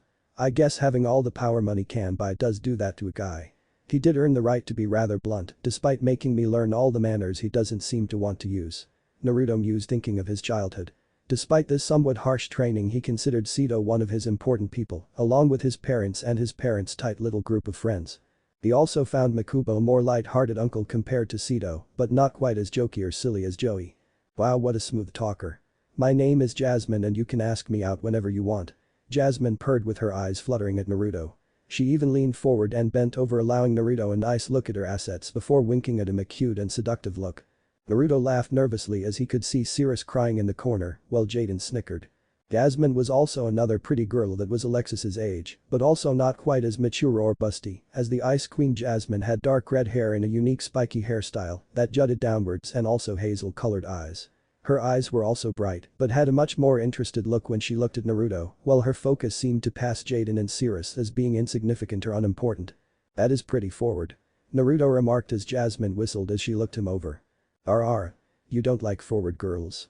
You want me to hide how I feel." Jasmine cutely making Naruto laugh. "A pretty girl like you never has to hide anything from someone like me," Naruto started before he heard a cough from behind Mindy and Jasmine. I think Naruto has somewhere he needs to go, right?" Alexis coughed in annoyance as she crossed her arms and gave her friends the stink eye. Her face was set in a frown despite still looking rather calm. "Alexis. You can't hug him to yourself," Mindy cried out as Alexis frowned. "Yeah, Alexis. Every guy here likes you. You can leave the one guy we want and go after the others," Jasmine added with a teasing smile.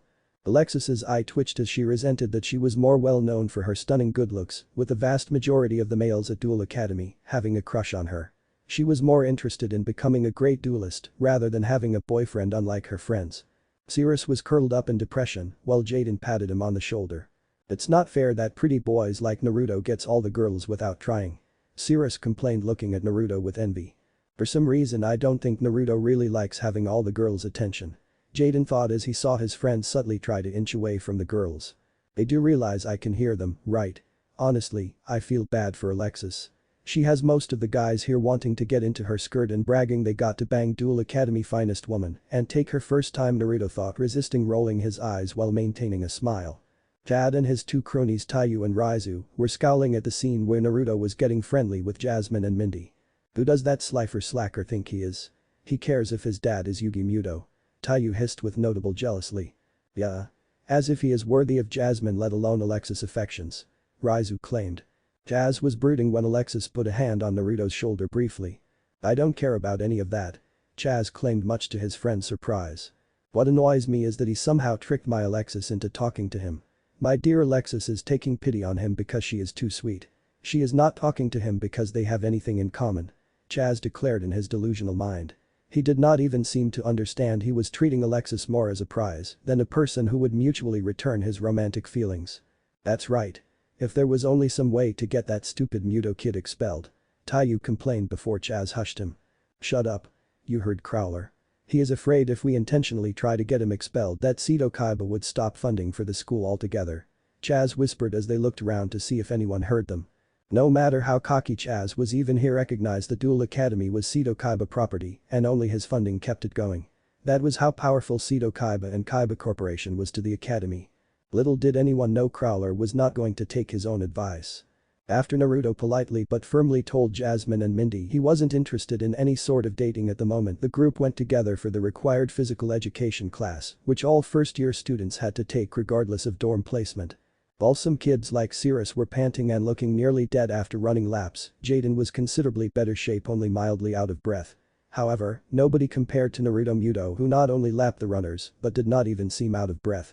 It seemed more like a brisk jog to him rather than intense running. He even ran backwards for a lap, much to the irritation of the males and the joy of the girls. Naruto is so cool. Jasmine squealed as the girls were in the corner of the gym doing their own stretching. The girls were wearing large white shirts and tiny black shorts with small knee socks and white running shoes. Normally most guys would start drooling at the sight of these pretty girls in rather skimpy clothing, but luckily the guys and girls ran laps after each other. So while the girls were doing their stretching, all the guys were required to do their laps and thus too busy to look at the girls. He sure is fit.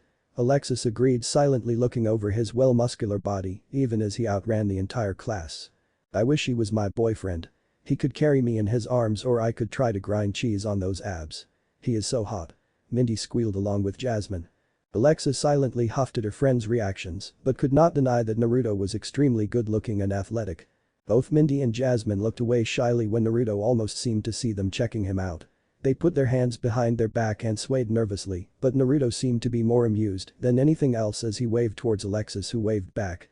Midori Hibiki looked rather amused, as despite being the one of the heads of Slifer Red, she was also the gym teacher for the first-year female students.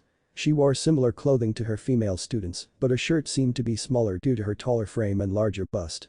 Her white shirt almost started to hike up, exposing her stomach, but luckily, she was not currently running. Come on. You can drool over Mr. Muto after you finish your stretching. Hibiki chastised, but with notable amusement and no real heat in her words. The girls blushed when the teacher, even not from own dorm, caught them staring and went back to stretching. Although they did still giggle and stare, just a bit more subtler than before. Pant pant pant. What are doing to run so fast? Cirrus complained as Naruto lapped him again with an easygoing grin. Oh, you know. Vitamins and exercise. Or maybe it's my parents' genes. Naruto joked, getting a laugh from Jaden, who was ahead of them, but Naruto was still ahead of him due to lapping him. Several more minutes of the light jogging, Naruto, fun exercise, Jaden, or pure torture laps. Hibiki finally blew her whistle as the boys stopped to stare at her. Okay, that is enough for today. Hibiki yelled as most of the boys sighed in relief, with Naruto sighing as he stretched a kink in his shoulders. The people in this world really are like civilians back there. Even Jenin would be running laps around the most athletic people here. Heck, I am trying to hold back as much as possible to avoid getting questioned on my superhuman abilities, kinda a pain to be honest. Naruto thought to himself with a sweat drop when he saw Cirrus drop to his knees and start to pant like a dog. Never again, please. I became a duelist to avoid running. Cirrus whined as Jaden patted on his back in sympathy, while Naruto looked on the brink of giving him pity and rolling his eyes. Cirrus, right? Alexis asked as she stepped towards the trio in her gym shorts and white t-shirt, looking down at Cirrus with concern. Cirrus looked up and blushed when he realized who was asking, as he instantly got up on his feet and his panting disappeared as he tried to act he wasn't about to die from some normal laps. Yes. I mean yes, Alexis. I am Cirrus. How do you do? Cirrus squeaked before he coughed to his voice to return normal. Wow, you seem to gotten better instantly with a little talk with Alexis. Jaden joked as Naruto chuckled while Cirrus glared at them both before turning back to Alexis, who only raised an eyebrow. Why would talking to me make Cirrus feel better just like that? Alexis asked, seemingly a bit clueless on Cirrus and most of the boys' crush on her.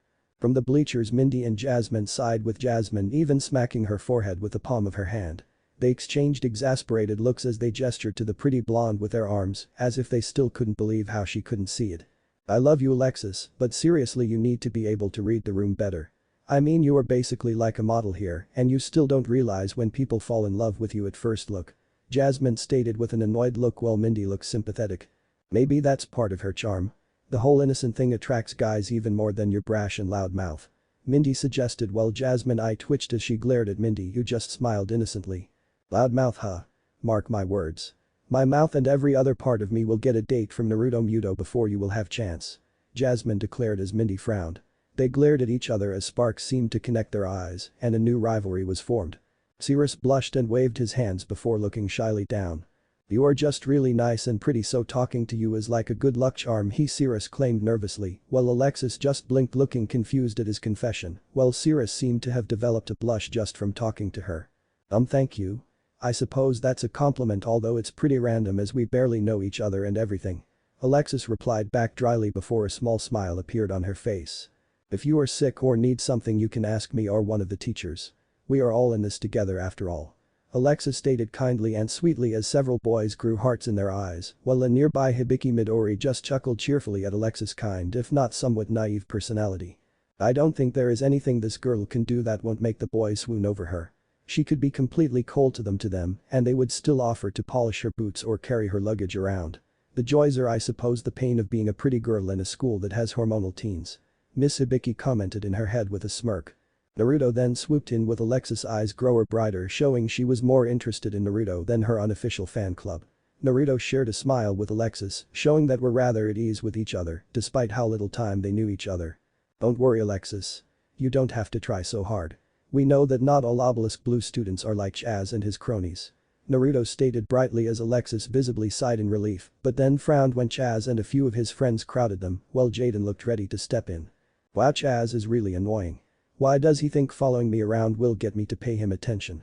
If anything, he just gets under my skin and his personality gives the impression all of Obelisk Blue are snobs.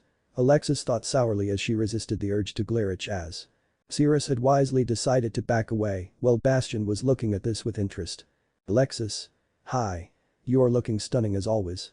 Chaz stated loudly as he waved eagerly at Alexis. Hi Chaz, you are looking the same as always. I don't think I have changed that much in the last day or so. Alexis replied flatly with much less enthusiasm than the eager boy. Playing hard to get huh? You will one day accept how great the Chaz and learn how great we will be at being the ultimate couple. Chaz exclaimed while Alexis barely paid in attention. If you have time to make corny lines like that then you have time to improve your deck and keep your grades up. Alexis reminded flatly as she also rather dismissively waved him off and looked at Naruto instead with a warmer expression. Chaz seemed to not hang the beautiful young woman as he turned around with a look of annoyance at Naruto and his friends. Are you bothering Alexis? She has better things to do than hang around with you losers. Chaz stated with a scowl only to miss Alexis giving him a scowl behind his back. If Alexis has a problem with us then she can speak for herself. She is a person not an object Chaz. You might want to remember what the difference is. She isn't some prize to be won or to lord over. She is her own person. Naruto reminded him calmly but with an edge. He did not like that his mother or his auntie Mai were constantly being looked at and drooled over like a piece of meat despite them being happily married with their spouses. He did notice that Alexis looking down with the slightest amount of blush on her cheeks as she shifted slightly on her feet as if embarrassed and pleased with his comment. Chaz growled as he gritted his teeth looking rather angry and even looked ready to slug Naruto in the face but seemed to realize Alexis was still there and they were in pubic. So instead he got his superior smirk and pointed to himself as if he was the man of the school. Hey Slifer slacker. I don't care how your dad is or who your godparent has got it. To me you are a has-been who deserves to get the first boot out of here. Chaz declared as his friends laughed. That's telling him Chaz. Who cares if he is the son of Yugioh? One of his friends stated loudly. Alexis' eyes narrowed in disappointment while Naruto only smirked. Aw. You still bitter that this Slifer slacker beat you in an official duel Chaz? Naruto mocked as Chaz growled when Jaden and even Alexis chuckled at his humiliation. Shut up. That duel was rigged. I wasn't getting any of my good cards. Our duel discs must malfunctioned and said it so you got perfect cards while my good cards were on the bottom. Chaz claimed as his cronies nodded while most of the other students looked at Chaz's delusion with confusion. Bastion walked up to Jaden with a flat expression. How logical. From what we saw of the duel Chaz had new perfect hands while Naruto at least required some luck on his side. These dual discs are set with the most advanced security measures by Kaiba Corporation and Naruto is using a standard one. It does not look like despite being the godson of Seto Kaiba and son of Yugioh, he has a different dual disc than the ones given to us. Bastion whispered as Jaden sent an uneasy grin with closed eyes as he rubbed his head. Seems like Chaz is just salty and cannot handle a loss ever. I bet he is the kind of card to blame the dual disc if he forgot to activate a trap effect after the timing is missed. Like forgetting to activate Mirror Force when his life points were about to be wiped out. Jaden joked as Bastion scoffed but with an amused smirk. Naruto nodded as if distracted before he pulled out his cell phone to the surprise of everyone there. Okay, hold that pose right there. Naruto stated as he pointed his camera to an irate Chaz. What are you doing slacker? Chaz demanded as he crossed his arms. You have a complaint about the dual discs so I am forwarding the video to Godfather. I am sure he would love to hear how his standard issue dual disc that is built in securities that makes the most advanced computer systems look like Game Boy Color systems has been hacked and cheats. He is always happy to listen to customer complaints in person, especially when I forward the messages to his private cell phone as customer service has always been Kaiba Corporation #1 goal. Naruto replied cheerfully as he quickly typed something on his phone. Chaz sputtered along with his goons as his jaw dropped while everyone looked at Naruto with wide eyes. He can't do that, right? I mean, it is the Seto Kaiba after all, and doesn't he have like a dozen people hired for customer service calls, so why would he even take the call in the first place? Cirrus asked in astonishment. Alexis crossed her arms as she looked contemplative as she seemingly ignored the boys watching her slight movements with joy, only to back off when her friends Jasmine and Mindy glared at them. For his godson and possible heir, I think he could make the time to take the call. I mean, it's not every day one of the richest men in the world chooses someone to raise and give him considerable power in his company. Alexis mused with a giggle and impressed look. And2. Cirrus looked ready to pass out from her response while unseen to him, Zane walked past him and joined Alexis. You got to stop talking to Cirrus or he will never get over this crush over you. Although I suppose if girls ignore him completely then he will never get over his shyness either. What an annoying little brother. Zane scolded Cirrus, who didn't appear to hear him due to still reeling from Alexis, even replying to his question. Alexis waved him off with a smile as she playfully punched him on the shoulder, getting a small smile from the elder Truesdale. Oh, come on Zane. You need to loosen up towards your brother. He is kind if nothing else. He will get confidence at his own pace, and you being the strict older brother will not help him out. Alexis remarked as Zane scoffed, crossing his arms. I am sure if you were more nurturing then I feel Cirrus would gain confidence in his own skills more effectively than this tough guy persona. Alexis suggested as Zane raised an eyebrow. Zane looked down at Cirrus, who waved at him nervously as he pushed up his glasses, which seemed to keep falling down his nose. Hey Zane. How's it going? Cirrus asked nervously as he could barely look at his cooler older brother in the eyes. Cirrus, I hope you have been keeping up with your studies. You better advance past Slifer Red before your graduate. It should only be your starting goal, not your end goal. Zane told him sternly as Cirrus jumped up and saluted. Yes brother. I mean I will try, Cirrus assured him half-heartedly before he seemed to hear something only he could hear. What's that Jaden? You wanted something? Sorry brother, maybe next time. Cirrus claimed as he ran quickly to Jaden and Bastion, with the former grinning at him and the latter giving him a look of acknowledgement. Zane sighed at how fearful Cirrus was of him as he put a hand over his face and looked exhausted. That kid, Zane noted with both sadness and hint of pride in his voice as Alexis looked at Zane with concern. See? If you treated him more kindly, he wouldn't be so afraid of you. Alexis pointed put as Zane frowned, turning to her. Like your brother? Zane snapped, but he winced when he saw Alexis look down sadly. That was uncalled for. I am sorry. We will find him one day. Zane apologized as Alexis looked up and nodded. We will. He is missing, not gone. Alexis stated with determination. Alexis then smiled when she looked down at Naruto, who had called Seto Kaiba, and put him on speaker. Maybe he can help me out. He would have the connections to possibly go to the abandoned dorm. Alexis thought as she continued to stare down at Naruto. Zane seemed to notice Alexis' intense stare as he smirked slightly. I guess Duel Academy #1 most beautiful girl has finally found someone she is interested in. Zane noted. Zane was well aware of Alexis's reputation in Duel Academy and despite knowing that it was a justified title, had no interest in a romantic interest with his best friend. What are you doing, slacker? Chaz yelled as he attempted to grab Naruto's phone, but with a surprisingly level of dexterity, Naruto leapt over Chaz and flipped in the air and landed on his feet. While Chaz tripped on his feet from the missed swipe and landed on his face, causing Jaden and Cirrus to laugh openly at the obelisk blue. Bastion had a small smile of amusement, Alexis giggled into her hand, and even Zane scoffed at Chaz. Meanwhile Mindy and Jasmine were star-eyed at Naruto's coolness, finding him even higher on their #1 boyfriend list. Hello?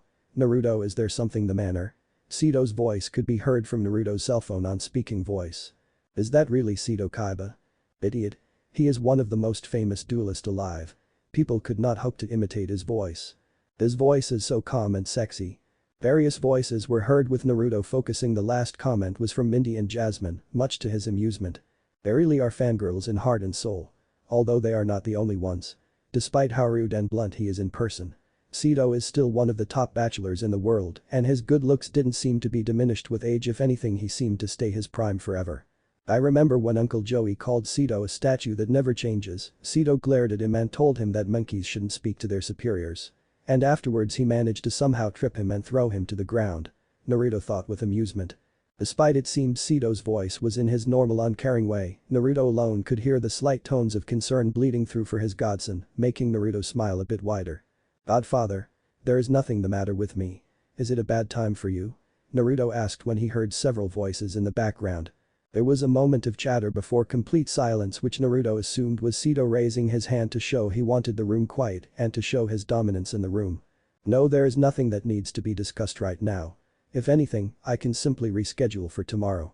Sito stated flatly as Naruto smirked as he could almost see some of the board members grumbling underneath their breath. Not that any of them have the courage to speak out against the president of Kaiba Corporation.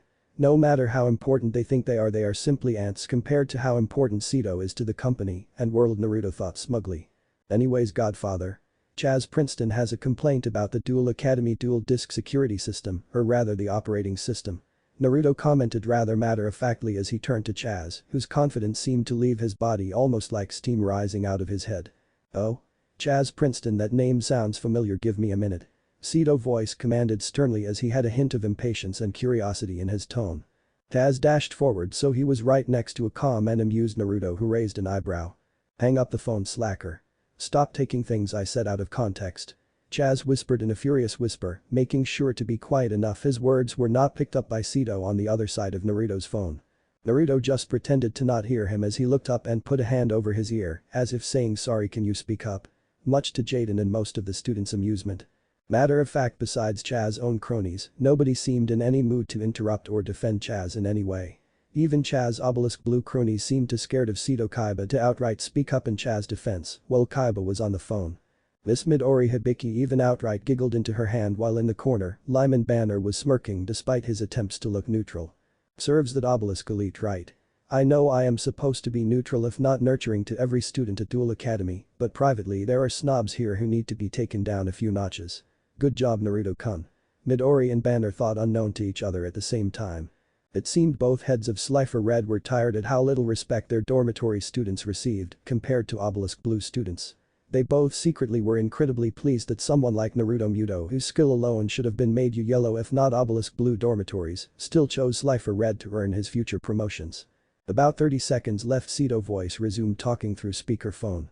Chaz Princeton, the youngest son of the Princeton family, earned his spot in obelisk blue and is currently a first-year student like Naruto. Sito stated with not a hint of being impressed and sounding like he was reading boring summary notes. That is the student who has made claims about my Duel Academy dual discs.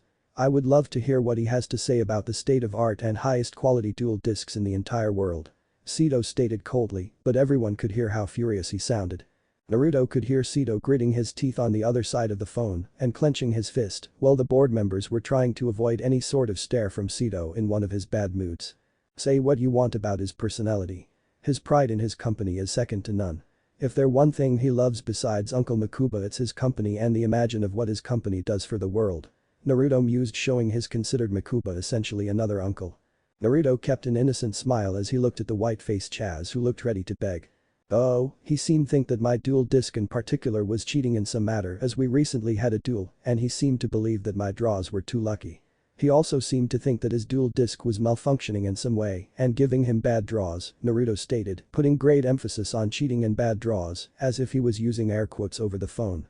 Very odd statements, especially as my dual disc is standard Duel Academy disc despite what people think. I do not have some special designed one or anything, so by stating I was getting lucky draws, it also insinuates that the dual disc somehow can be hacked or modified to benefit some people and inhibit others. Naruto added cheerfully as Chaz fell on his butt with his mouth wide. Oh, is that so? That is quite the claim. Sito remarked coldly with everyone besides Naruto shuddering at his tone. Okay, so it's just his voice and he isn't even on the island, but I feel like bowing my head regardless. Sirius thought with fear. Sirius looked besides him, only to see Jaden grinning from ear to ear much to his exasperation. Sito Kaiba is so cool, isn't he, Sirius? I mean, he can just command people from an entire different place. Jaden whispered excitedly as Sirius' eyes grew wide. Why are you so excited? He sounds annoyed. Sirius whispered back, frantically looking around to make sure nobody was listening. Isn't that awesome though? People say he is the second greatest duelist in the world besides Mr. Yugi himself. I wonder how I would fare in a duel with him. Jaden whispered with his eyes seemingly shining like stars. Jaden then looked at the amused Naruto and rubbed his head. I guess I can ask Naruto later. Mr. Kaiba is his godfather and his dad is Yugi, although it might be weird for him to talk about that way. He probably sees them as family and not some legends like we do. Jaden admitted bashfully, seemingly realizing it would be an awkward conversation. Sirius just sighed in relief with his head dropping down. Alexis was only focused on Naruto, while Zane looked down with a serious but impressed smile. So that is Seto Kaiba. I can see how he maintains Kaiba Corporation as its president. Color me impressed. He is someone to look up to. Zane noted as Alexis nodded, but she wasn't paying much attention. But he doesn't seem very friendly. I wonder how Naruto could stand living with him. Alexis thought out loud as she couldn't keep her worry out of her voice, getting a smirk from Zane. You sound rather concerned, Alexis. You might want to watch that, or rumors of you being interested in the Muto and Kaiba heir might spread. I am sure you realize how rumors can start with all them about you after all. Zane warned her, but with a teasing tone as Alexis' eye twitched. Maybe you should get a girlfriend yourself, and that way you wouldn't have to fight off fangirls. Plus those rumors about us can stop. Sigh. They are so unfounded. We are friends, but for some reason people like to assume we are a couple. Alexis retorted as both Alexis and Zane gave a collective shudder. Mr. Princeton. Is there something you would like to discuss with me? Please be honest. I usually do not bother with addressing rumors about my company technology or reputation in person, but this seems to be a special case. If my godson himself feels this is worth bringing it to my attention, then you will have full attention. Seto's voice rang out in a cold tone, but with so much force everyone around started to sweat before Naruto, who just kept the phone in his hand with a smile. Naruto mouthed out, that is your cue to talk, Chaz. Believe me, it will be worst if you don't say anything. I would know after all. To Chaz, who was wide-eyed before he closed his jaw. Mr. Kaiba, sir, it's an honor to speak to you, even if through a phone my parents and brothers tell me such great story of the Kaiba Corporation president. Chaz sputtered, trying to get into Seto's good graces by flattery. Naruto resisted the urge to roll his eyes as he could imagine Seto on the other side of the line, eye twitching as he rested his chin on his hands, which were clasped together, and resting his elbows on the board meeting table. Yeah, if there is one person in the world that flattery will not work on, his godfather. He had to earn everything he has now and turn a weapon company into a gaming company from the ground up. He does not care what people say about him, but rather how the world sees his accomplishments. Naruto mused as he was told about his godfather's rather modest childhood and how he earned everything he and Makuba had now. Let me put this bluntly. I do not have the time nor the patience for small talk like flattery. If you only have sweet words that do not mean anything, I have nothing to say to someone like that. Seto explained calmly before a hint of impatience bleed through his tone. Now let's cut to the chase, shall we, Mr. Princeton? Seto asked, but his tone was anything but asking. Chaz nodded before he realized Seto seemingly would not see his nod. Yes, sir. Thank you, sir. Chaz stammered, showing like thousands if not millions of other people, they would not say anything against Seto Kaiba himself. Excellent. Now, is there any truth to what my godson is saying about you making accusations that my dual disk technology has a flaw? Something along the lines of your dual disk having unfair draws and Naruto having draws favored to you. That is quite the claim, as it would indicate that the software and hardware I personally vetted can be modified in some way to give unfair odds to certain people at will. Seto asked with a hint of sarcasm in the beginning, but it grew colder and colder as her spoke, showing how furious he was. Well, I Chaz stammered as he was seemingly at the loss of words as he looked desperately at everyone in the room who seemed to be avoiding his eyes despite his pleas and wide eyes.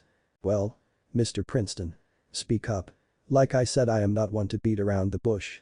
Is there any truth to what my godson was saying? Seto asked again with growing impatience clear in his voice. Chaz seemed to be like a mouse, unwilling to continue talking to Seto even through speakerphone. All of a sudden one of Chaz's cronies decided to speak up as Chaz seemed to regain his confidence now that someone else was talking, but his face fell when he heard what he had to say. Mr. Kaiba, sir. I was here. Chaz did make accusations about how in a duel he and Naruto had recently he was getting subpar draws and mysteriously Naruto seemed to draw the perfect cards to beat him.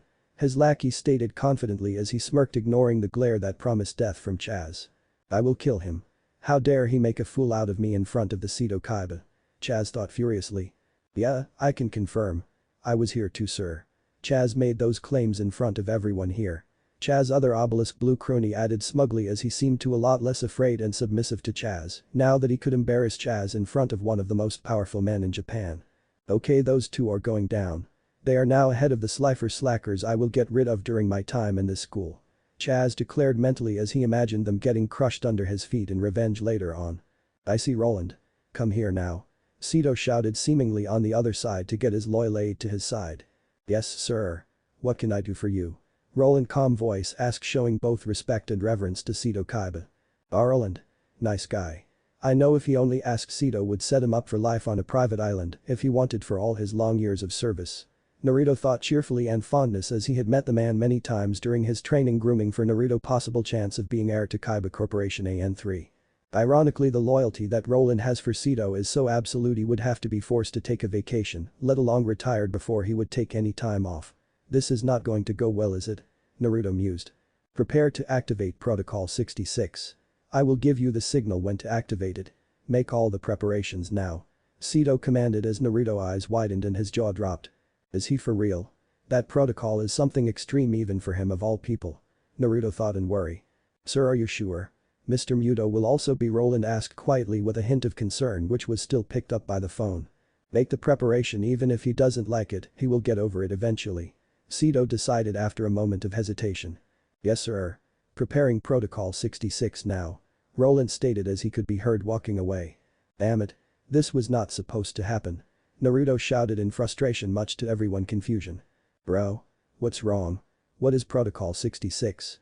Jaden asked when he saw how worried his friend was. The activation of all Duel Academy dual discs and shutting down Duel Academy till further notice. Naruto replied in a defeated robotic tone. Eh? Everyone else in the room had the same expression of shock.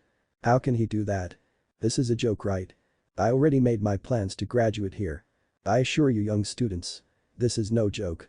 I will not let the reputation of my company be tarnished due to rumors of tampering with the dual disc system. I would rather shut down the entire island down and spend the time making sure my program is truly the best of the best, rather than allow possibly faulty equipment to be continued to be used. Sito stated matter-of-factly.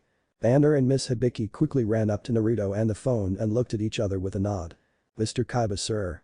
I am Professor Banner and this is Professor Hibiki. We are teachers here and we have to state our opinion that shutting down the entire academy is an extreme measure and not warranted, sir.